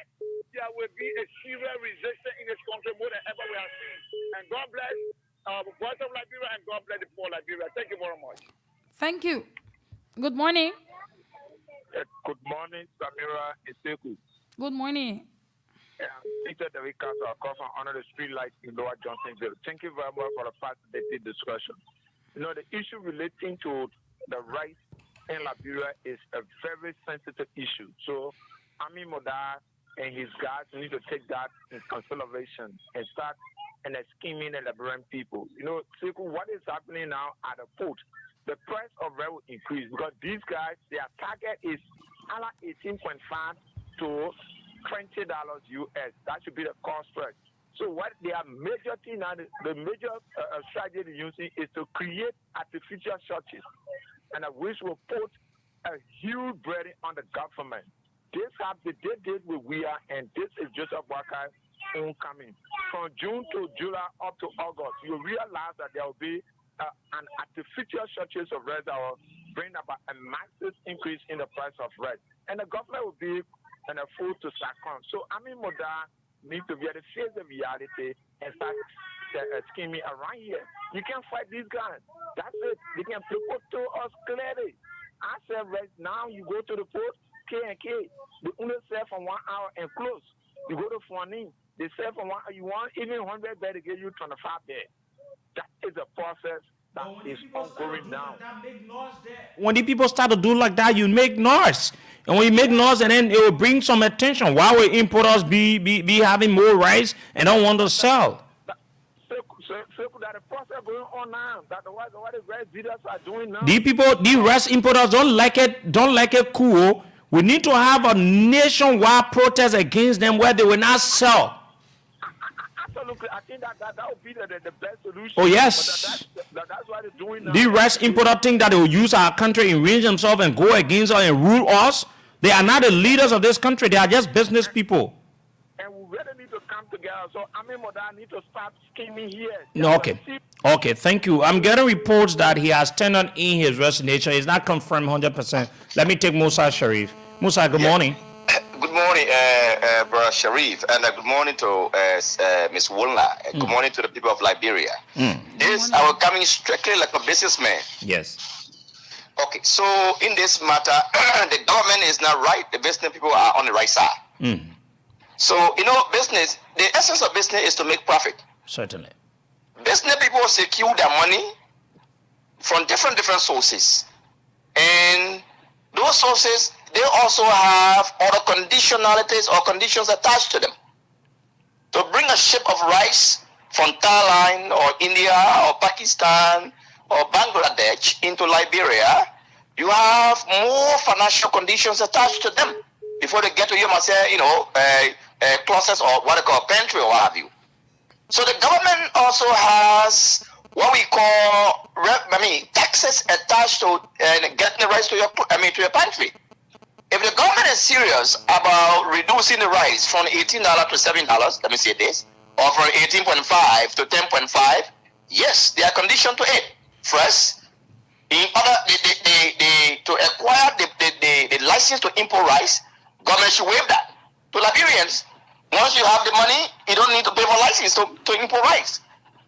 You don't need, once you register as at the business ministry that I want to import rice, by the time the business ministry give you permit to operate as red dealer, bring your rice when you have the money. Don't pay for license. The license fees also, the business people will charge that. Now, the warehouses are the Freeport. They are owned by individuals. Some individuals. I don't think they are all owned by Freeport. There are charges attached to that. Do the government also look into those things?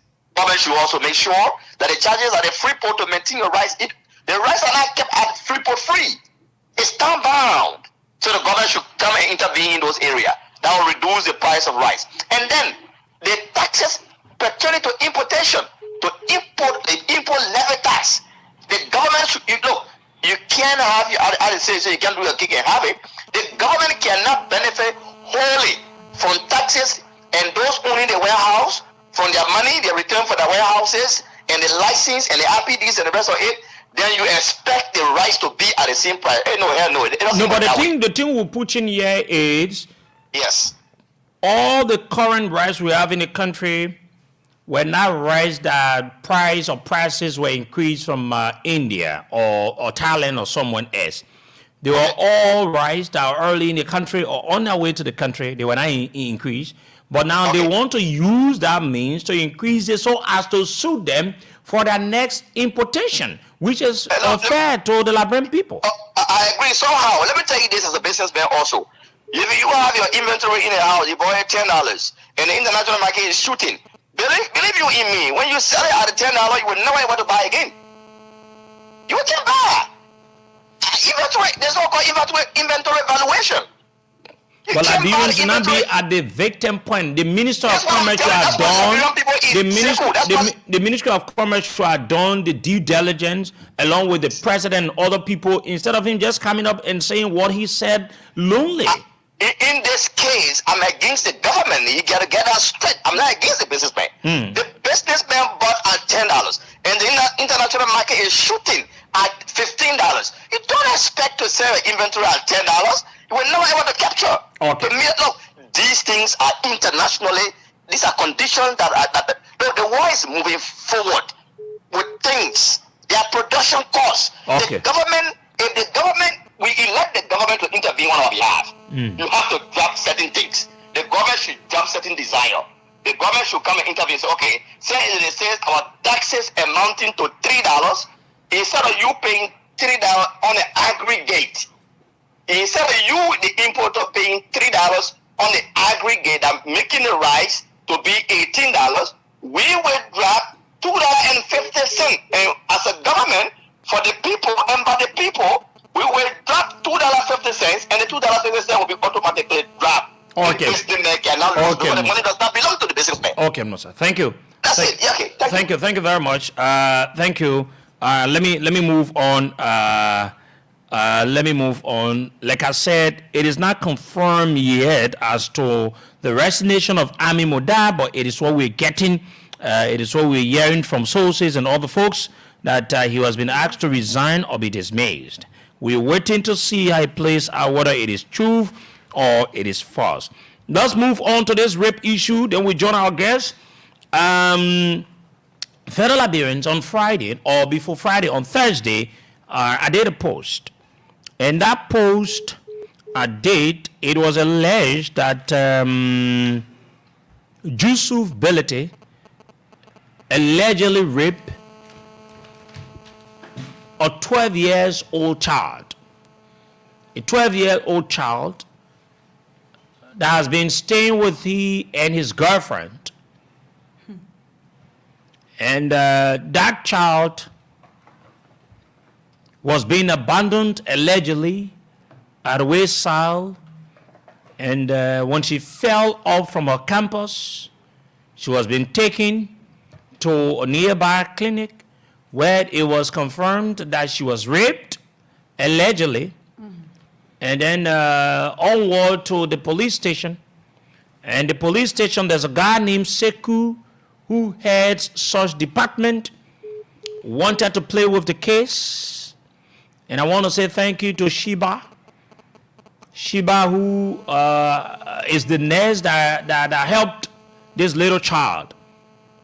And to cut long discussion short,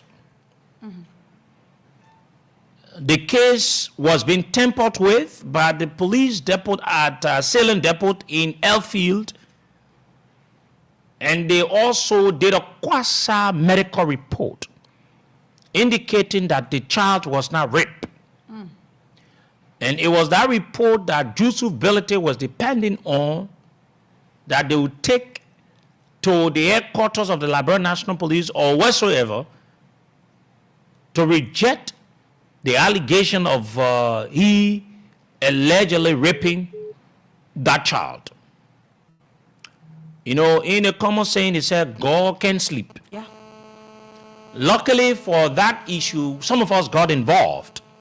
And let me say thank you to the head of the, a criminal service department of the Liberia National Police. I think his last name is Dean.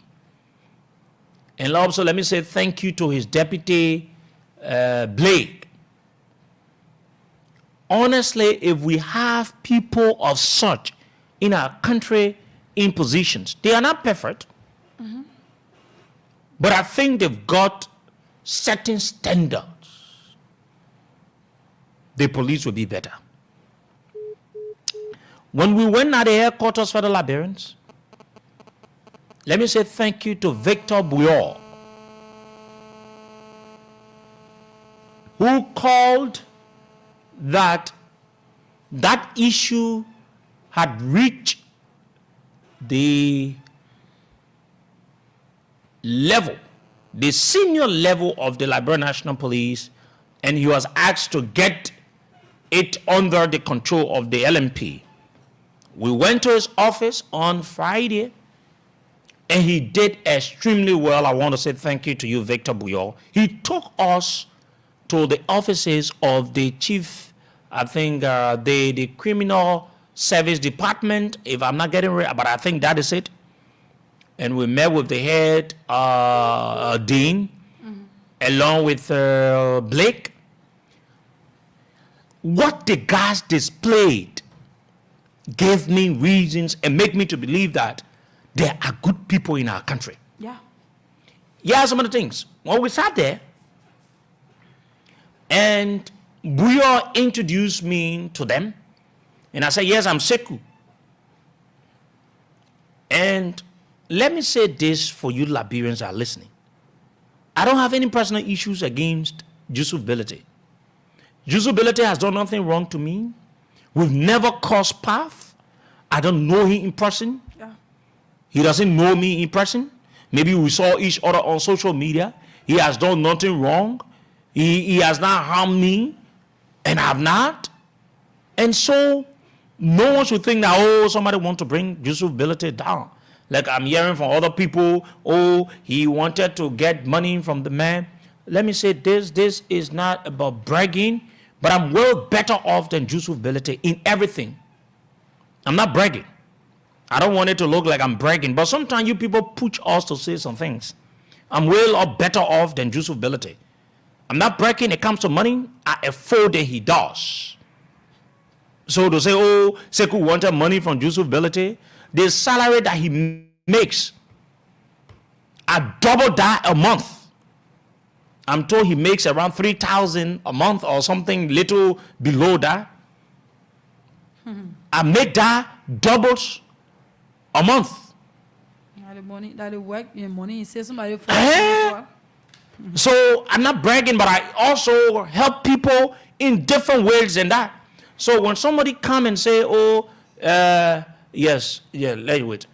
When somebody come and say, oh, we want to go against him, no, we don't. Nobody want anything from Yusuf Bility. Like I said, if anybody got evidence where some of us requested something from Yusuf, please bring it out. We had a conversation with Yusuf on the phone.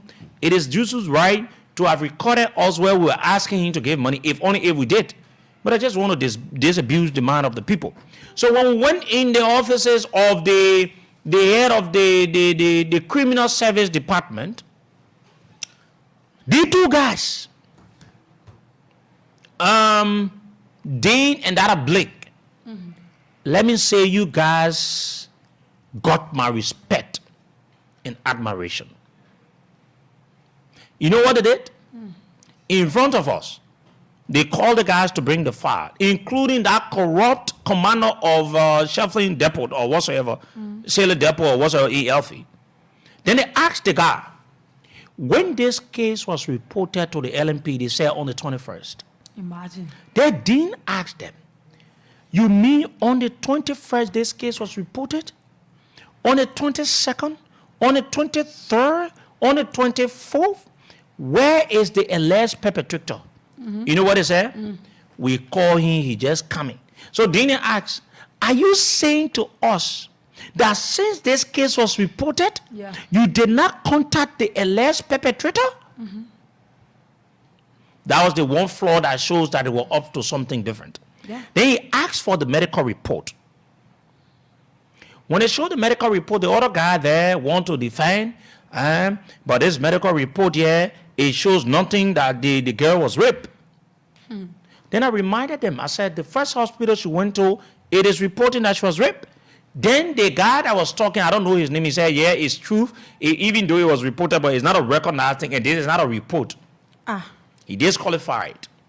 By that time, the victim was not in that office, and the Ministry of Gender folks were not there. But the criminal service department gave us the opportunity, and let me say thank you. They were having it to be clear because we reported the issue. And then he said, we took the thing, and the lady that did the Kwasa report name is Andre. Let me give you the hospital name and let me announce our number now on the radio. This is what we do. We're not allowing anybody here to think, say, the lady, the nurse from the Dupont Road Clinic that did the thing, her name is Andre. Dupont Road Clinic? Yes. She had the bravery to go and give a fake medical report that this child was not tampered with. Her name is Andre, and this is her number. Federal Liberians, you need to call her and ask her whether she has a child or whether she has a girl child. Her number is 0775 691274. 0775 691274. It is the nurse from the Dupont Road Clinic by the name of Andrix that gave the fake medical report just to favor Yusuf Bility that he did not rape. Imagine. But listen to the story. When all the hard questions were asked by the head of the criminal service department or whatsoever you call it, and that of Blake, it was clear that there should have been another examination conducted to determine. So you know what the other guy said? No. We need to go ask the lawyer. And they went to the lawyer, and the lawyer said, yes, you can go to another place. Okay. So you know what the Ministry of Gender did? Let me give a salute to the Ministry of Gender. The lawyer from the Ministry of Gender is very, very good. They went directly because they knew that these kinds of cases are always played by the police officials at times. Now there's current guys currently heading that department though. Like I said, they did extremely well. They done the Blake, they did extremely well. In the presence of us, they asked the hard questions and they needed to do the rightful thing. In fact, they needed to go to NPA, the National Port Authority, to arrest Yusuf Bility. He even got a mind to still be working. Yeah, the man went and posted on social media, say we want to blackmail him, we want to get money from him. When you are free, if it is proven that you did not rape, come sue us, yeah? I challenge you whether you will even be, brother, you are an alleged rapist. So you know what the Ministry of Gender did? The Ministry of Gender went to Hope for Women. Yeah. And Hope for Women is one of Liberia's recognized medical institutions. Yeah. And it was proven that this little child was raped, not just being penetrated one time, several times. Wow. And she had marks in her womb, in her vagina. She's not feeling well.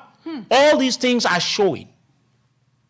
So when they took the issue, they informed the people at the police. Then they said, I know one policeman say, we need to go to the other clinic. You show you another clinic. You know what a lawyer from the Ministry of Gender say? This child will not go on an examination again. Yeah. Because it brings trauma to her, and it is truth. You know what it means to be inciting things and all the kinds of things in the girl all the time? So the report that they've got, it is the authentic report because two reports are giving the same results that she was raped. Only one report that when they did Kwasa way is saying that, she was not raped. So here's what the Ministry of Gender are going to do today. And we'll try to get a letter. The Ministry of Gender are going to be writing the Minister of Health to make available or to investigate Andre from the Dupont Road Clinic to give reasons how did she reach a point to say that the child was not raped. Yeah. She needs to tell them. Because this is what they usually do. She needs to give reason. And if she doesn't do it, they will revoke her license. And the Ministry of Gender lawyer will write, and it has been approved by the Minister of Gender.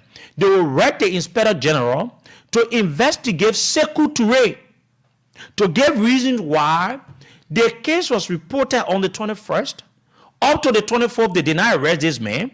And why they work along with the hospital to make Kwasa issue, and why they try to compromise the case. Yeah.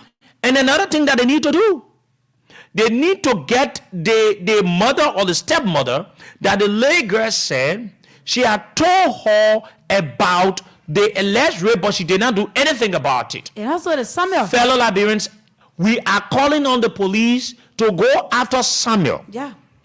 Because the lay girl said that she was also tempered with by one Samuel. Yeah. So let the police go after the Samuel. We want to know where is Samuel. Samuel needs to be arrested. Oh, yes. Like the way Yusuf Belete has been arrested. Before we go to the lines and take like 5 calls and we usher in our guests, guess what? Over the weekend, the people call, they say one Mamaka Belete, minister of our portfolio. Our portfolio, yeah.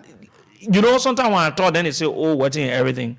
That they think of a person who can say, in fact, she's not a mother. Any decent woman will not support someone to rape. Were she to be raped, how she could have, how she will accept that issue because she has never been raped, or her daughter or somebody has never been raped. That's the reason why she wants to allow the nonsense of someone allegedly raping an innocent child and wants to use her power. What the power you get? I dare you, I challenge you, Mama Kabelete. The thing that make you woman, you not get it to say you will go get into a rape case. I challenge you.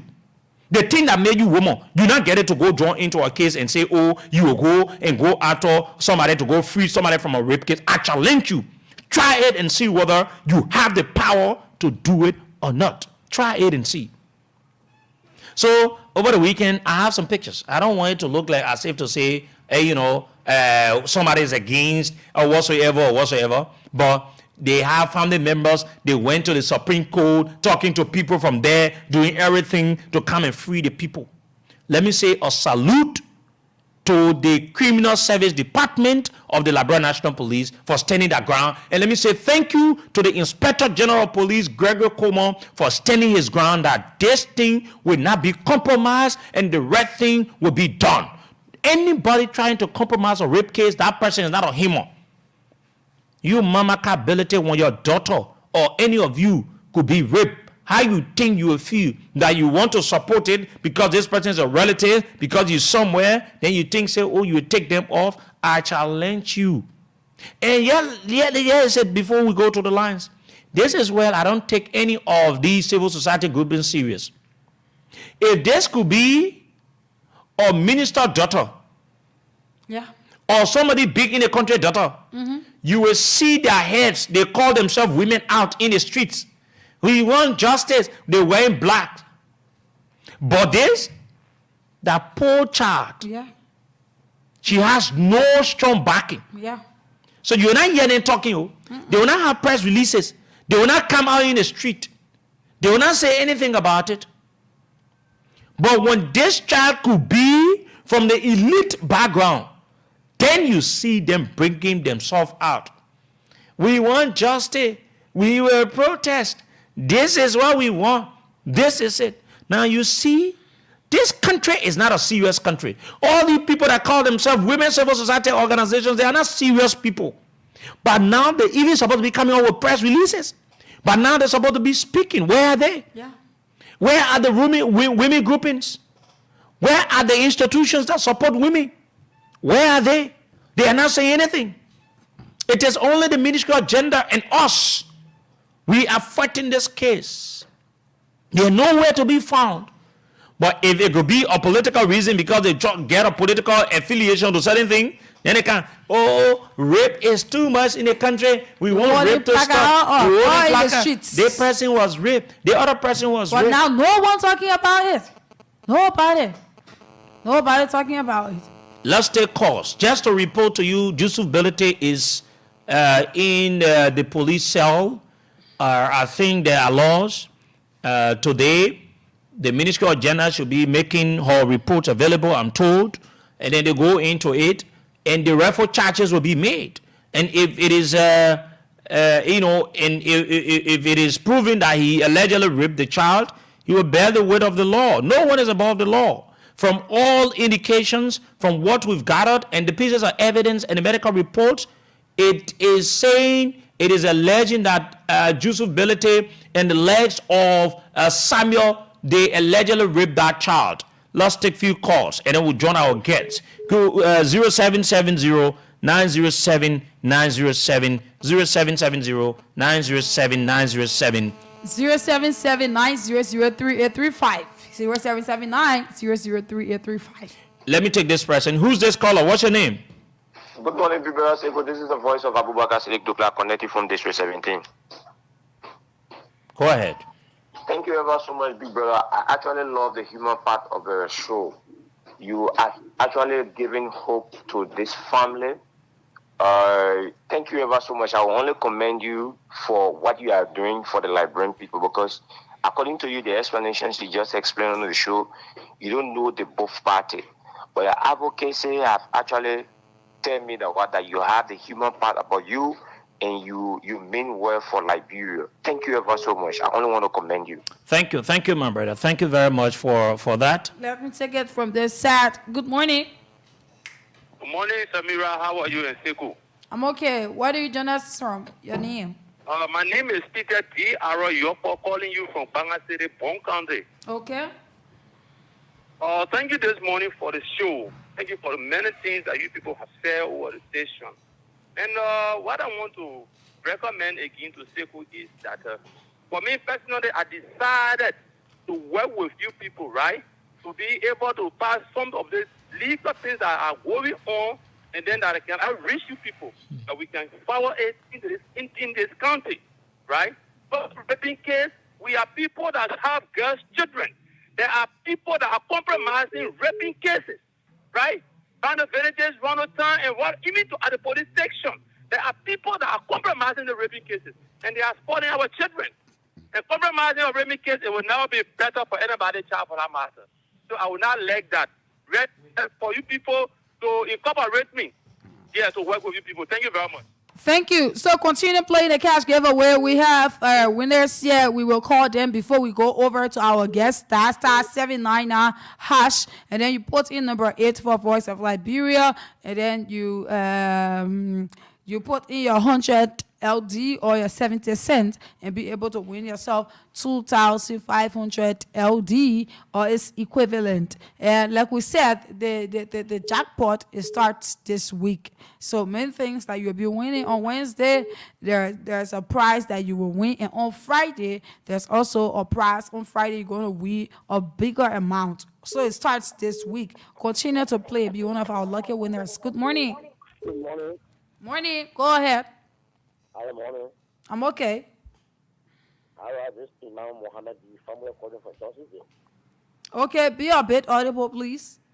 All right. I recommend you for your good show this morning, and you're going down at them, Mr. Sherry. Thank you. And God bless you, and God guide you, and God always be with you, because always providing food security top in the country here. And I wish God will guide you, God will give you know that in family, no weapon against you. Any wish I want to put, God will take that person from the food. Thank you very much. Okay, thank you. Good morning. Let's take another call there, please. Good morning. Yeah, good morning. Good morning. Anima, where do you join us from? Yes, thank you, our big sister in studio. Thank you for the topic on the discussion. You know, we that get our grandchildren, we will listen to you, bringing the kind of faster information in. We say that nothing will be hard on the carpet. I therefore bless you and the radio station. You continue, and I got a call from Banga. You continue to give God most of the things go on in our village. Even in Bon County is one of the places that a lot of rape cases can go under the carpet. So please, your work with the people there so our grandchildren can be safe. Thank you. God bless you. Okay. And God bless you. Thank you. The last call, then we go, and you want to call the winners, then we'll go to our guests? Yes. Good morning. Morning. Yes, good morning. Yeah, let me say what's up to you, Seku. This is Eddie C. from Chikizo Patrick, member of the respondent dissenting. Seku, thank you. I really appreciate you for your effort you're doing for that poor lady. Yes. That Musa, Yusuf Belete. Yeah. We call it on the women of Liberia. It is time you to stay for that lady. If that was different here, if that one of the big parties going to do it, all forget it. Or small party do it, you're going to be all on the big party, right? Don't expect it. But look at the leg that today. Nobody wants to step for all. Besides, step don't thank you for the leg. Somebody rip that leg in. And I can't bust in the smoke good. Anytime you see that man, I'm predicting man, run for him. He will always rip you. He can rip. Where's the woman of Liberia? So no woman will step for that leg there. That's the fool. Okay, thank you very much. Let me. We're not taking calls again. We just want to call our winners of the Voice of Liberia cash giveaway. We have our guests already, but for some security reason and some other issues, we were not having on the television. But you, those of you watching us on the television, you will get his voice live on the television. We can assure you of that. You will get it. Certainly. So let's call our winners and be able to talk to them. Some of the persons that won the catch giveaway. Quickly, let's be able to do that, and we go over to our guests on the broadcast this morning. Let's call our first winner. Good morning. My name is Samira, and I'm calling you from Voice of Liberia. Good morning, Samira. How you doing? I'm okay. Did you play the catch giveaway? You won yourself a 2,500 LD. Oh, yes, I saw the message. Thank you so much. I appreciate it. Can you tell the Liberians as to how you played? Yeah, at that start, 7 had this morning. Mm-hmm. Then when they finished putting, they asked me to see that option. Mm-hmm. Saying the $1 and that of the lottery. 1 and 2. So I selected for 2. Okay. And then when I send it, they asked me to enter my password. Then I enter my password. Okay, thank you. That was our first winner. Let me see as to if I can get the second person on the line. Continue dialing *799# and put in number 8 for Voice of Liberia and win yourself a 2,500 LD quickly this morning. Be able to start your day. Let's get our second winner on the line, and we'll be able to move on to our guests on the broadcast this morning. And good morning. My name is Samira One-Line, and I'm calling you from Voice of Liberia. Good morning. Good morning. Did you play the catch giveaway this morning? Yes. You won yourself a 2,500 LD. This is my first company. I'm so happy. Thank you to the from the I'm excited this morning. I was pleading my son say you're not me. I tell you, thank you, man. Okay. Let me check my account. Okay, Mama. Thank you. Thank you very much. Okay. Thank you. You see how excited she is. Yeah. Okay, yeah, she's So, very excited. You No, just continue doing that, and Sekou, that's all we have for now. Okay, so like we said at about this time, sorry that we've ran into the time, but because of some other issues we've got to talk about, we have Conan G. Thomas Gao Jr., who's the director of Monrovia City Police Unit 500, who's here with us this morning as our guest. We're going to rumble in the activities of the MCC, particularly where he heads. He controls, by the way, look at the enforcement arm, because it's like they are the enforcement arm of the MCC. You see them, roaming the streets, telling people not to do this. As for me, I've been one of the persons against it, because I know that it is just another way of bluff, But he joins us this morning, and we're going to have a fruitful conversation here. Let me say to you, Conan G. Thomas Gao, thank you for joining us on the show this morning. Good morning, and welcome to the show. Good morning, and good morning to the people of Monrovia. Okay. And to our fellow listener. Okay, it sounds good. And it's so good. I think this is the very first time. Welcome to Voice of Liberia. And how is the, Monrovia City Corporation, particularly your department? It is okay. We are there, working in line with our city ordinance and that of the rules of law. So it is not strange to us. For me, it's just like the review. So everything is okay. Okay, because of time, we need to run into it. Now, there are people listening. Those of the people in Montserrat County want to get an understanding about, the enforcement exercise, that MCC is carrying out. It has been published on your Facebook and other, communication sites of your institution. Can you tell us about it? How is it going so far?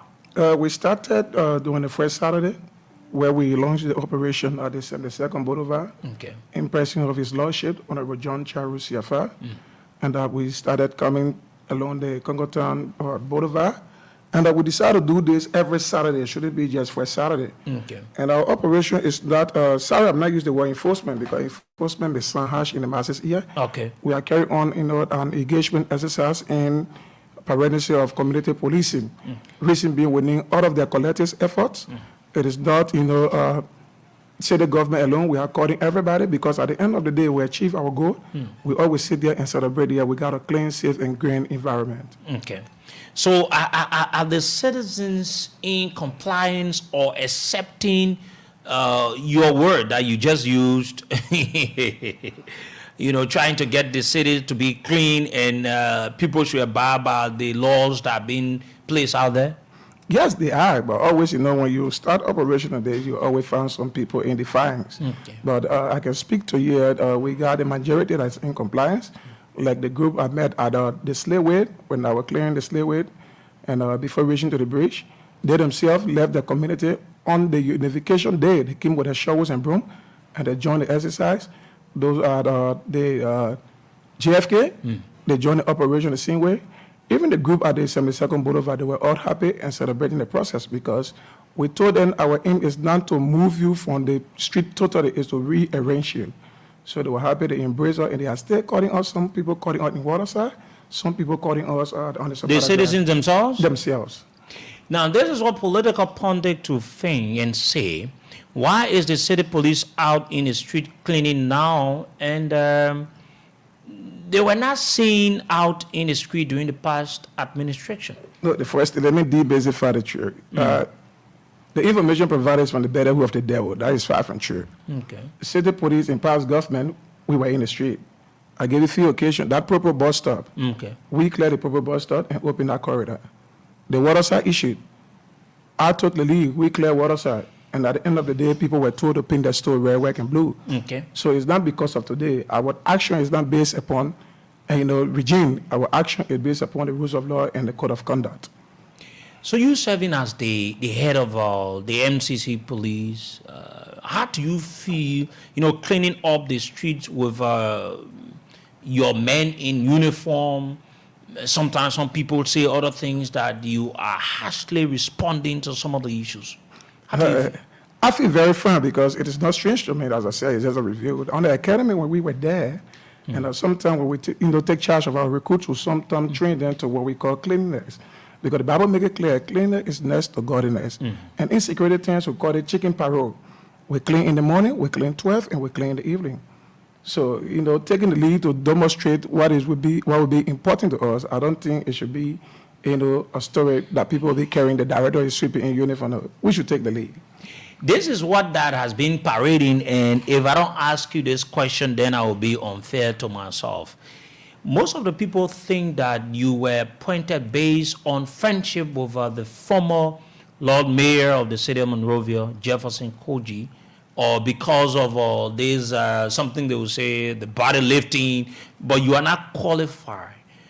Sorry to say, do you have the qualification? First of all, what is your qualification? The first thing I would say, I'm overqualified. My president of the city is not based upon position. It's not based You upon... say you overly qualified? Yeah, that's I will say this clear to you. How you can be overly qualified? But president of the city is not based upon position one. Okay. Like one carry title, say director. No, it's not based upon salary. It's because we got passion for the job. I'm here for the Liberia National Police as an instructor from the Police Academy. Okay. The last position here in the LMP was Unit 160 on the present Police Inspector General on Okay. Gregory Common. I had the fitness. What and is health Unit department. 1? What? The Chief of Fitness and Health. Oh. Yeah, 160. Fitness and what? Health. And I just graduated from the United Methodist University. Okay. With a high score 3.45. I graduated with honor, cum laude. And I come I repeating this cum laude from the African Methodist University, that is AME, in theology and Christian education. But I got my first degree in sociology and political science. Okay. Oh, we'll open one church for you. I see what it means. You only qualify everything. Yeah. So, what is your security knowledge? How many areas? You said the police, and how many years did you work in the police? I served the police for 16 years. Yeah, and I serve different directors. I work with A.B. Kramer as operation assistant, 2 terms. Yeah. Well, they got man, that's gonna man too. I work with Honorable William Mobile, who is the president of 101 at the Liberia National Police Headquarters. I work with the mobile unit. At the time, I was under Augustine Wari. He stayed there, the former county commander for Nima County. And then I went at the academy. I served as an instructor on one Mose Kolosipo, Deputy Commissioner of Police. And before I resigned, and when I went at the city hall, I served there 2 years. 2 years at patrolman. I left the salary I was taking, and I accepted $65 US with 3,000 Liberian out of 2 years. And he proved to the mayor that this young man get his job, and he came with vision to reform the city police. Because draining from a national institution and came here, and we are giving something that we can call, not even reach of transportation, then he can reach the goal to serve. I served 2 years as patrolman after I resigned as a senior officer of the LMP. The other time I decided to talk about this, and it jolts in line with my question. I think that the current mayor of the city of Monrovia has not done much, meaning looking at the case of one of the workers that died mysteriously, and we did not see even or write out on the page of that of the MCC, various sites. How do you see the current, or how do you, feel about the current leadership of the Monrovia City Corporation? The first thing you just said, one of the Cody was passed up, and she was one of my breeding officer. Okay. It was late there. And she was under your department. Yeah. I later appointed her at the Monrovia City Court. Okay.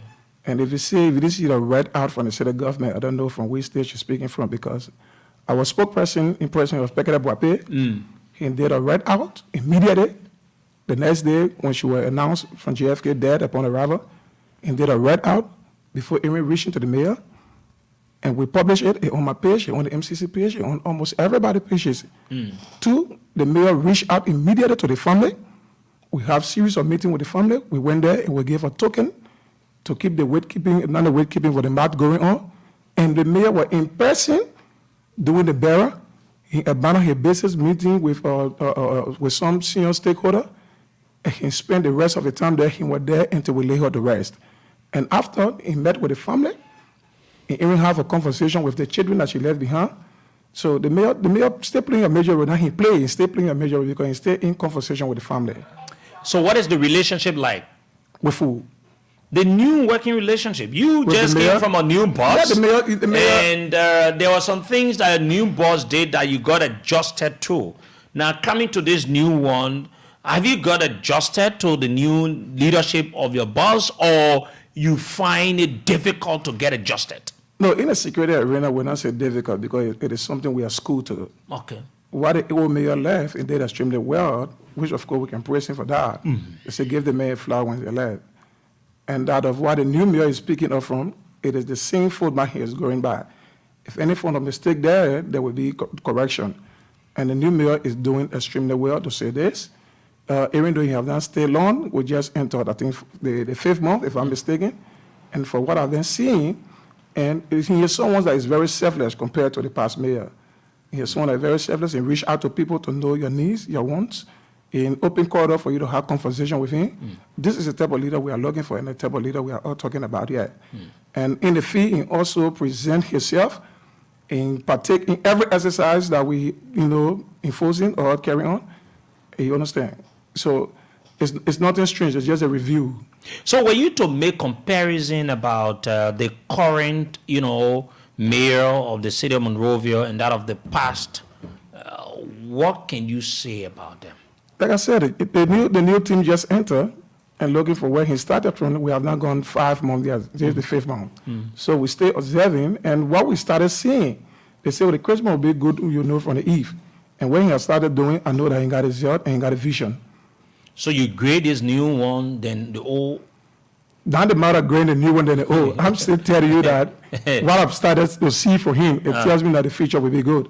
So what you saw from the past? More compared to the, to the old mayor. No, it's not more compared. What the old mayor did, where he stopped, the new mayor is speaking up from that point.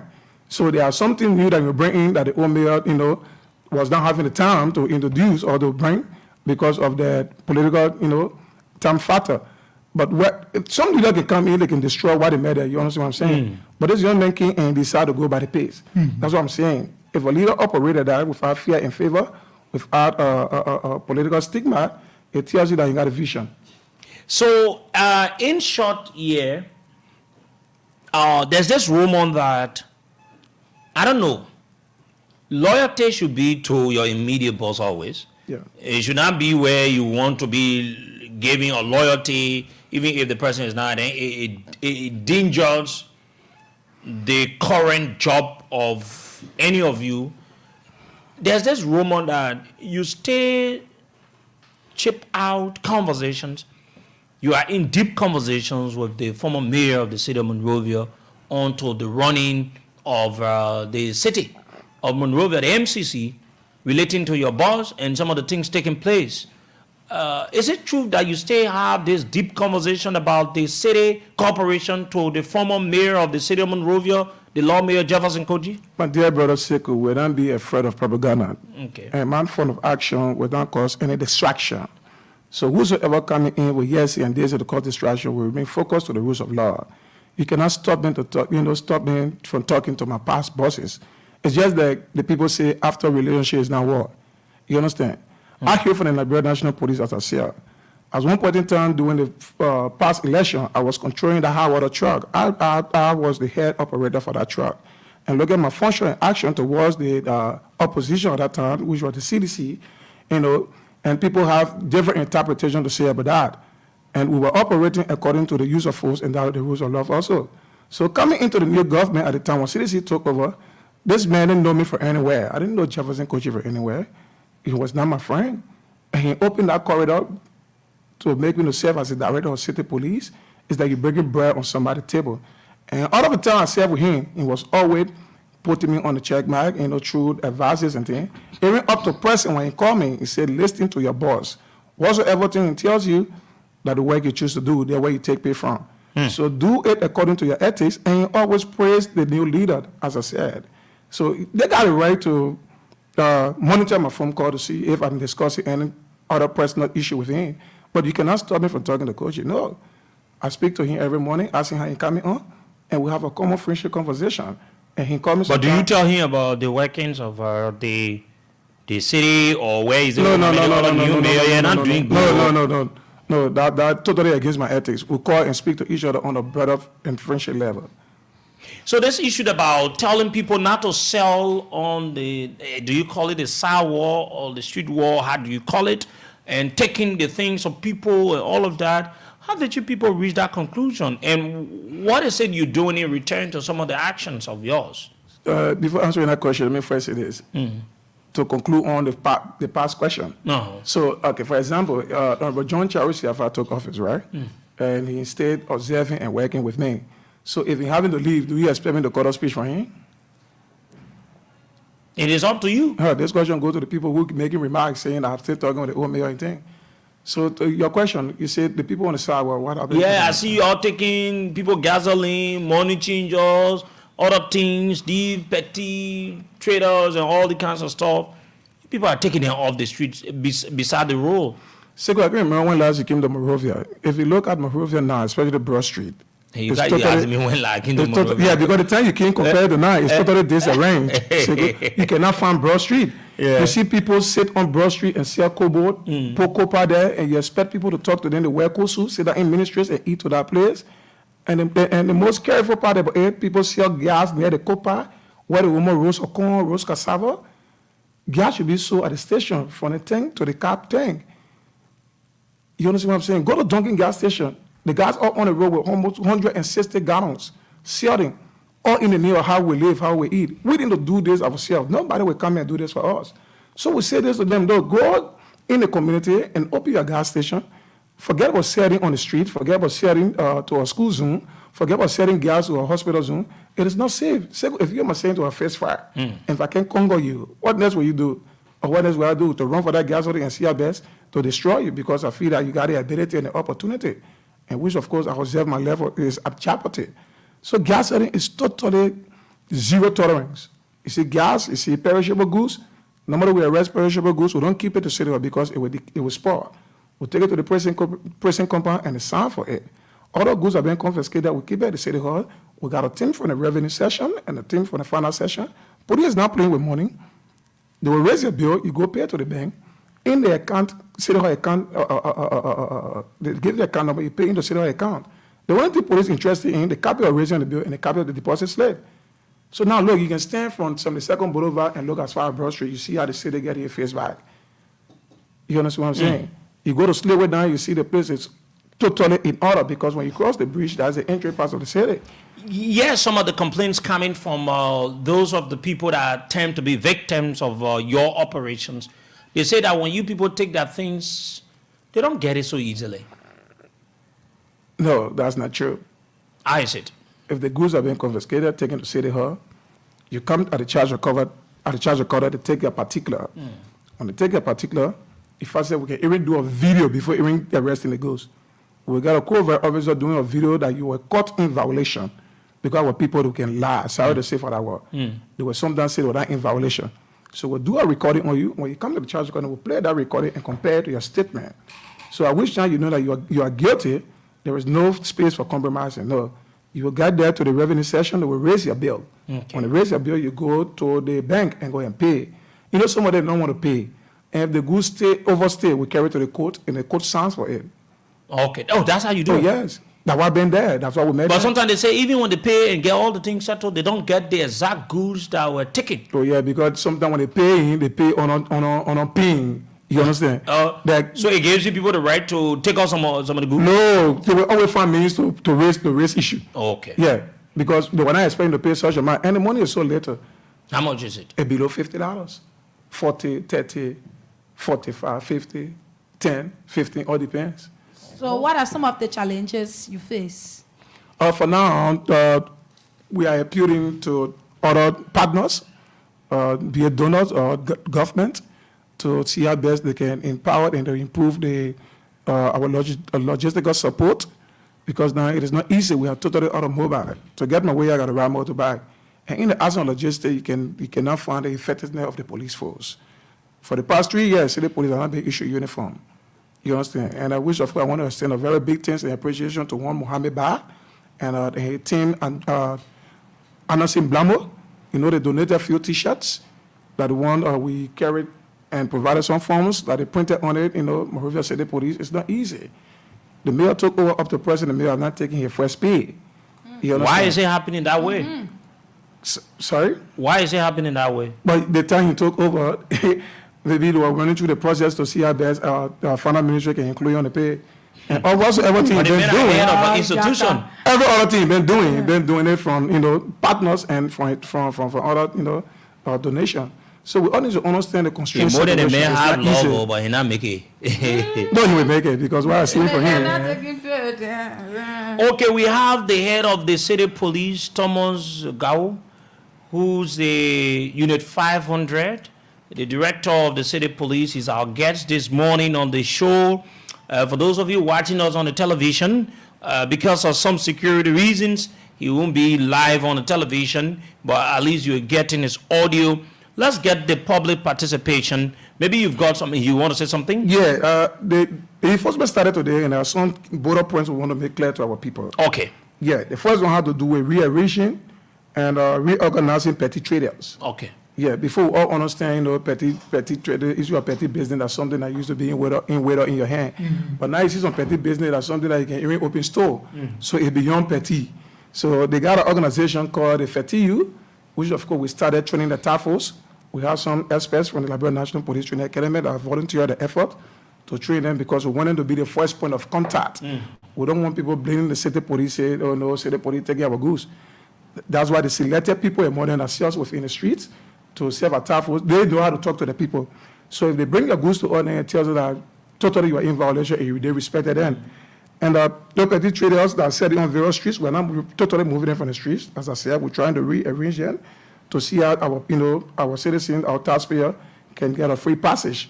Because now you go to the UMU on Aspen Street. Before, you would be bending your head down, you got our brothers and sisters all facing meals, selling coke bowl, roasting corns, facing spaghetti. But now you see the UMU from that of Central Bank, all the way to Katira.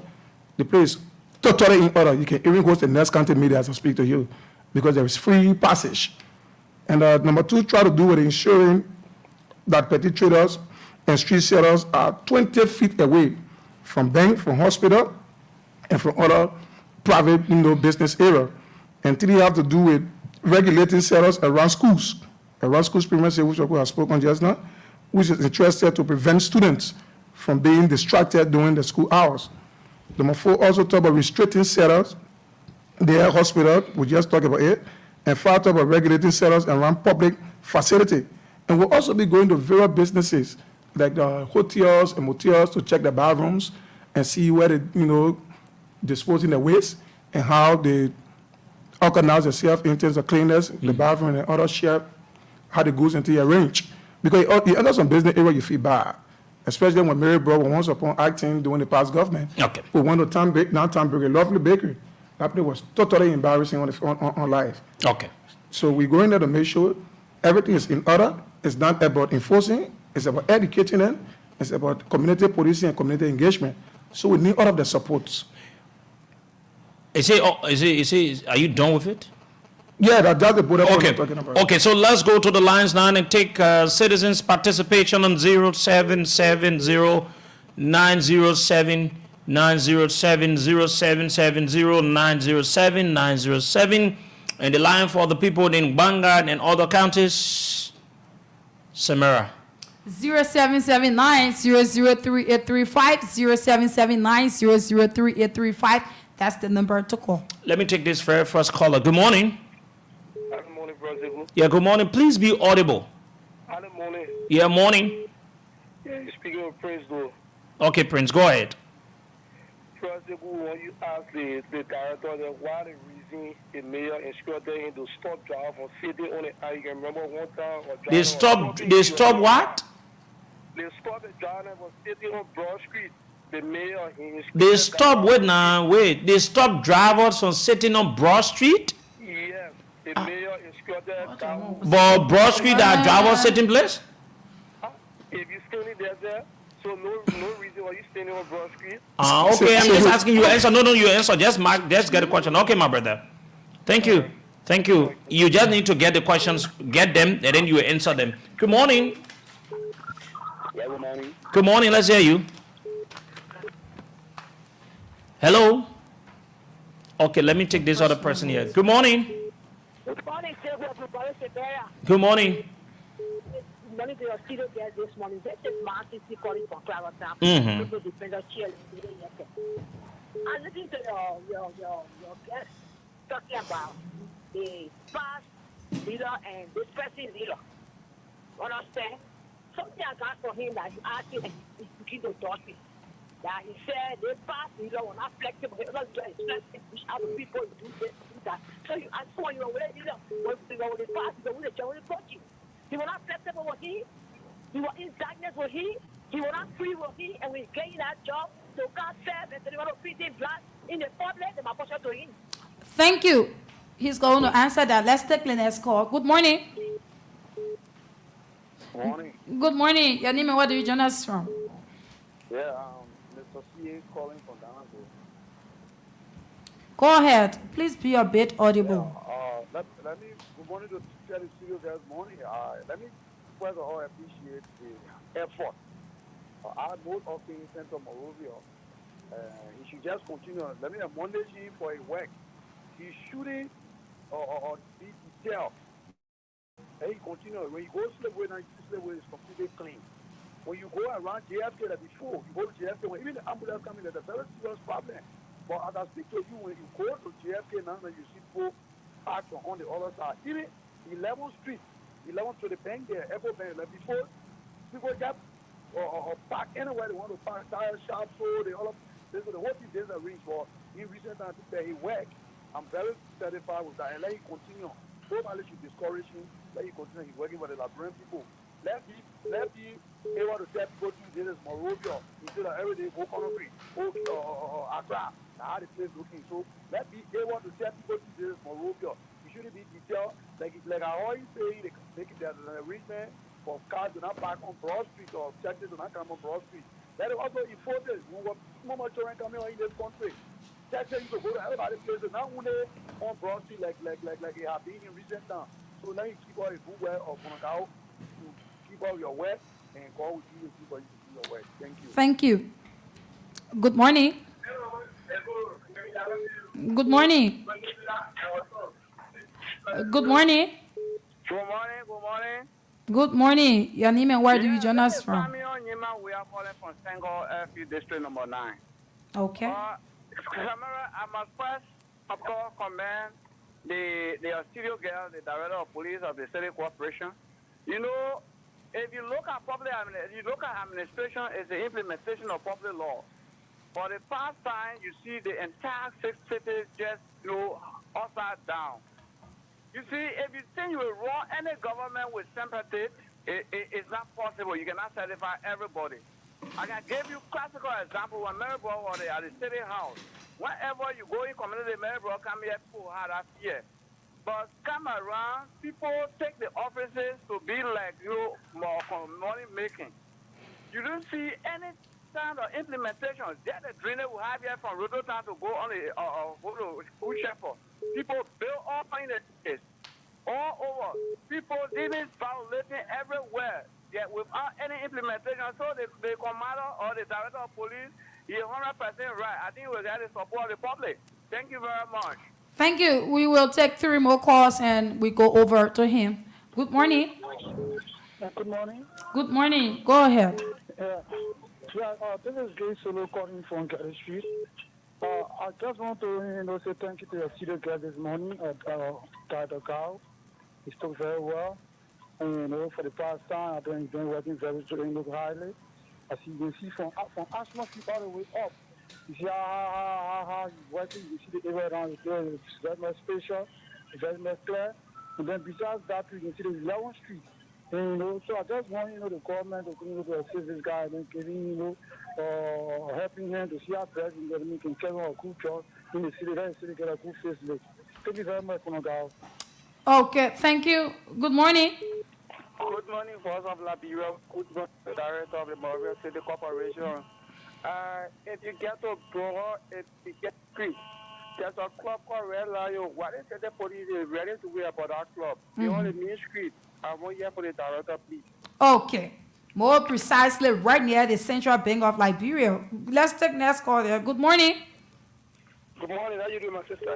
I'm Patrick Bati. I call you from Ghana's District 11 precisely. Mm-hmm. Yeah, I listened to your studio guest. What he said, if it is a policy they put into place, indeed, then a work commendable. The marketeers sitting along the street when their markets, when their goods are seized, taken to their headquarters, the people will go there, find them or put charge on them. They go to the bank, pay the money, and bring the state back to their offices. Then their goods are released. If that is then a work commendable. But let me look at the other issue regarding selling of gasoline on the street or on the sidewalk. I don't know. I listened to it. If that is only restricted to the city of Monrovia, whatever is environment, so we live in Ghana's. People are selling gasoline along the street, near school zones, and whatsoever. Okay, thank you. Let's take the last call. Good morning. Good morning. Good morning. Good morning. Your name and where do you join us from? My name is Stevie Slotin, and I've joined you from Mangotown, Virginia. Okay. Okay, let me say a big thanks to the Darwin studio. He spoke so eloquently. And I love the way he even gave Sekou around some of the questions that were asked by Sekou. Administratively, the boss, it doesn't require you to speech for person or not. But your working is simple. Now you go to most of the street corners, you find the streets are clear, and you know why is it that not working so good? People stay in the street, but we're also concerned to also keep our street clean. So that they are not just moving people from the street, but they are doing things to reorganize them or rearrange them, I think, in this sense. Okay, thank you. Thank you. Thank you. That's all the calls we will take. Let's go over to Mr. Kao. Yeah. So that you answer some of the questions. The first, let me deal with the last question. The guy who called from Ghana talking about gasoline sharing, whether it is restricted when they're in Monrovia or other part of the country. The first thing, maybe both to you, I'm the director of the Monrovia City Police. And I was not going in Painesville to go enforce Monrovia City Ordinance. I will not go in Broadway to go enforce Monrovia City Ordinance. So if you talk about steering toward going to Bonaville Estate, coming to Carwell, Louisiana, where you got a new Monrovia, coming to St. Paul Bridge, Douala, and coming town, the law is on board. There will be zero tolerance. It's not only restricted in on Broad Street or bypass. Everywhere gas is sold in the miner's yard will be confiscated. So the message should go out to our brothers and sisters who always in parentheses saying that how we eat, how we live, we need to help protect ourselves. We need to help protect ourselves. Some of the issues that can cause fire outbreak, many we place it on editing, but sometimes it is the gasoline that has been kept in our very houses. Gasoline should be sold from the station to the car tank. So the enforcement will be within my territorial jurisdiction, but not outside Monrovia. And the Red Lion issued, Red Lion wrote a communication to the mayor office, and they're still trying to review what he wrote, which of course we are aware was trying to put in, some preventive method.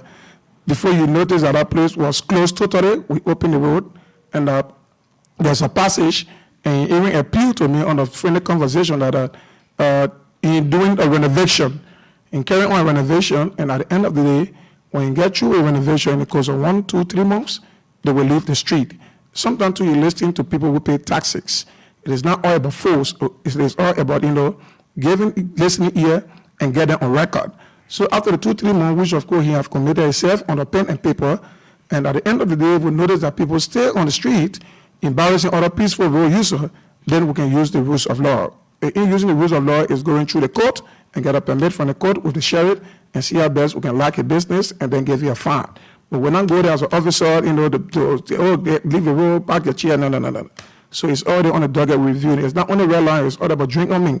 So we're also looking at that also and giving them the time to adjust themselves. And the guy spoke about drivers sitting on Broad Street. Look, if you just come down Crown Hill and you see where they can sit, they sit right on the rail. The first place they were sitting, they spoiled the rail. They broke the rail and they left from there. Now they moved to Broad and John. That place is not driver union office. Let us be clear. That place is not a driver union office. See, sometimes when you try to be very lenient to people, they misuse the opportunity and the privilege and they start to come back to your face with violence. That place, you cannot sit up there and car coming from down the hill. What if the person does not have brake? So is it wrong for all to protect your own life if that's how you want to live in the place? You build a decent house. Is it possible that you sit under your house door and you expect people to tell you, please excuse? That's what you're doing right there. That place, the city. You're talking about Broad Street, man, for God's sake. You're even talking about Waterside. You're not even talking about Nipple Street, but you said Broad Street. So totally, nobody will sit to that place. Thank God you announce yourself on the radio and everybody's aware. So from today or tomorrow, if we catch people sitting there, we apprehend them. And the lady who spoke from Clariton, sometimes a good will listen to the issue, then they'll come in with falsehood. Mother, nobody explained here that the past mayor didn't give me the privilege or the leverage to operate or to work. No, nobody explained on the radio. It's on record. The recording is still here. That the past mayor in person of Honorable Jefferson Tamakochi, never gave me the opportunity to meet him or I will not having a chance. I said there is no difference between the two mayors when it comes to working relationship in terms of going to the staffers, getting the points, opening coaching office were always free to people to enter. Likewise, Honorable John Charles CFR, you can reach your office, we will give you the time to explain yourself and tell him your needs and your wants. What are some of the constraints situations you are facing? That's why the same thing coaching were doing. That's why I said the office is always open. And so we ask the question, how do you compare them? I say it's almost the same because I can speak. When the question will be good, you know from the eve. What did you may have started doing in the 5th month is almost what coach you were doing.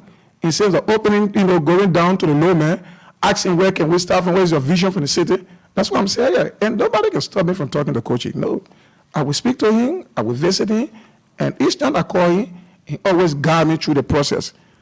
Look, you need to be careful. You need to work in accordance with the rules of law. You need to take your job serious. You need to respect your new bosses. If you need to go to work 8 o'clock, start going to work 6 o'clock. These are the advices that he gave me. You got the authority. You can go and look at my call log. Okay, so quickly give your parting comment and we call it a day. I want to be clear with our people in the city of Monrovia that the exercise have started today, and we beg your pardon. We want you to please cooperate, join us.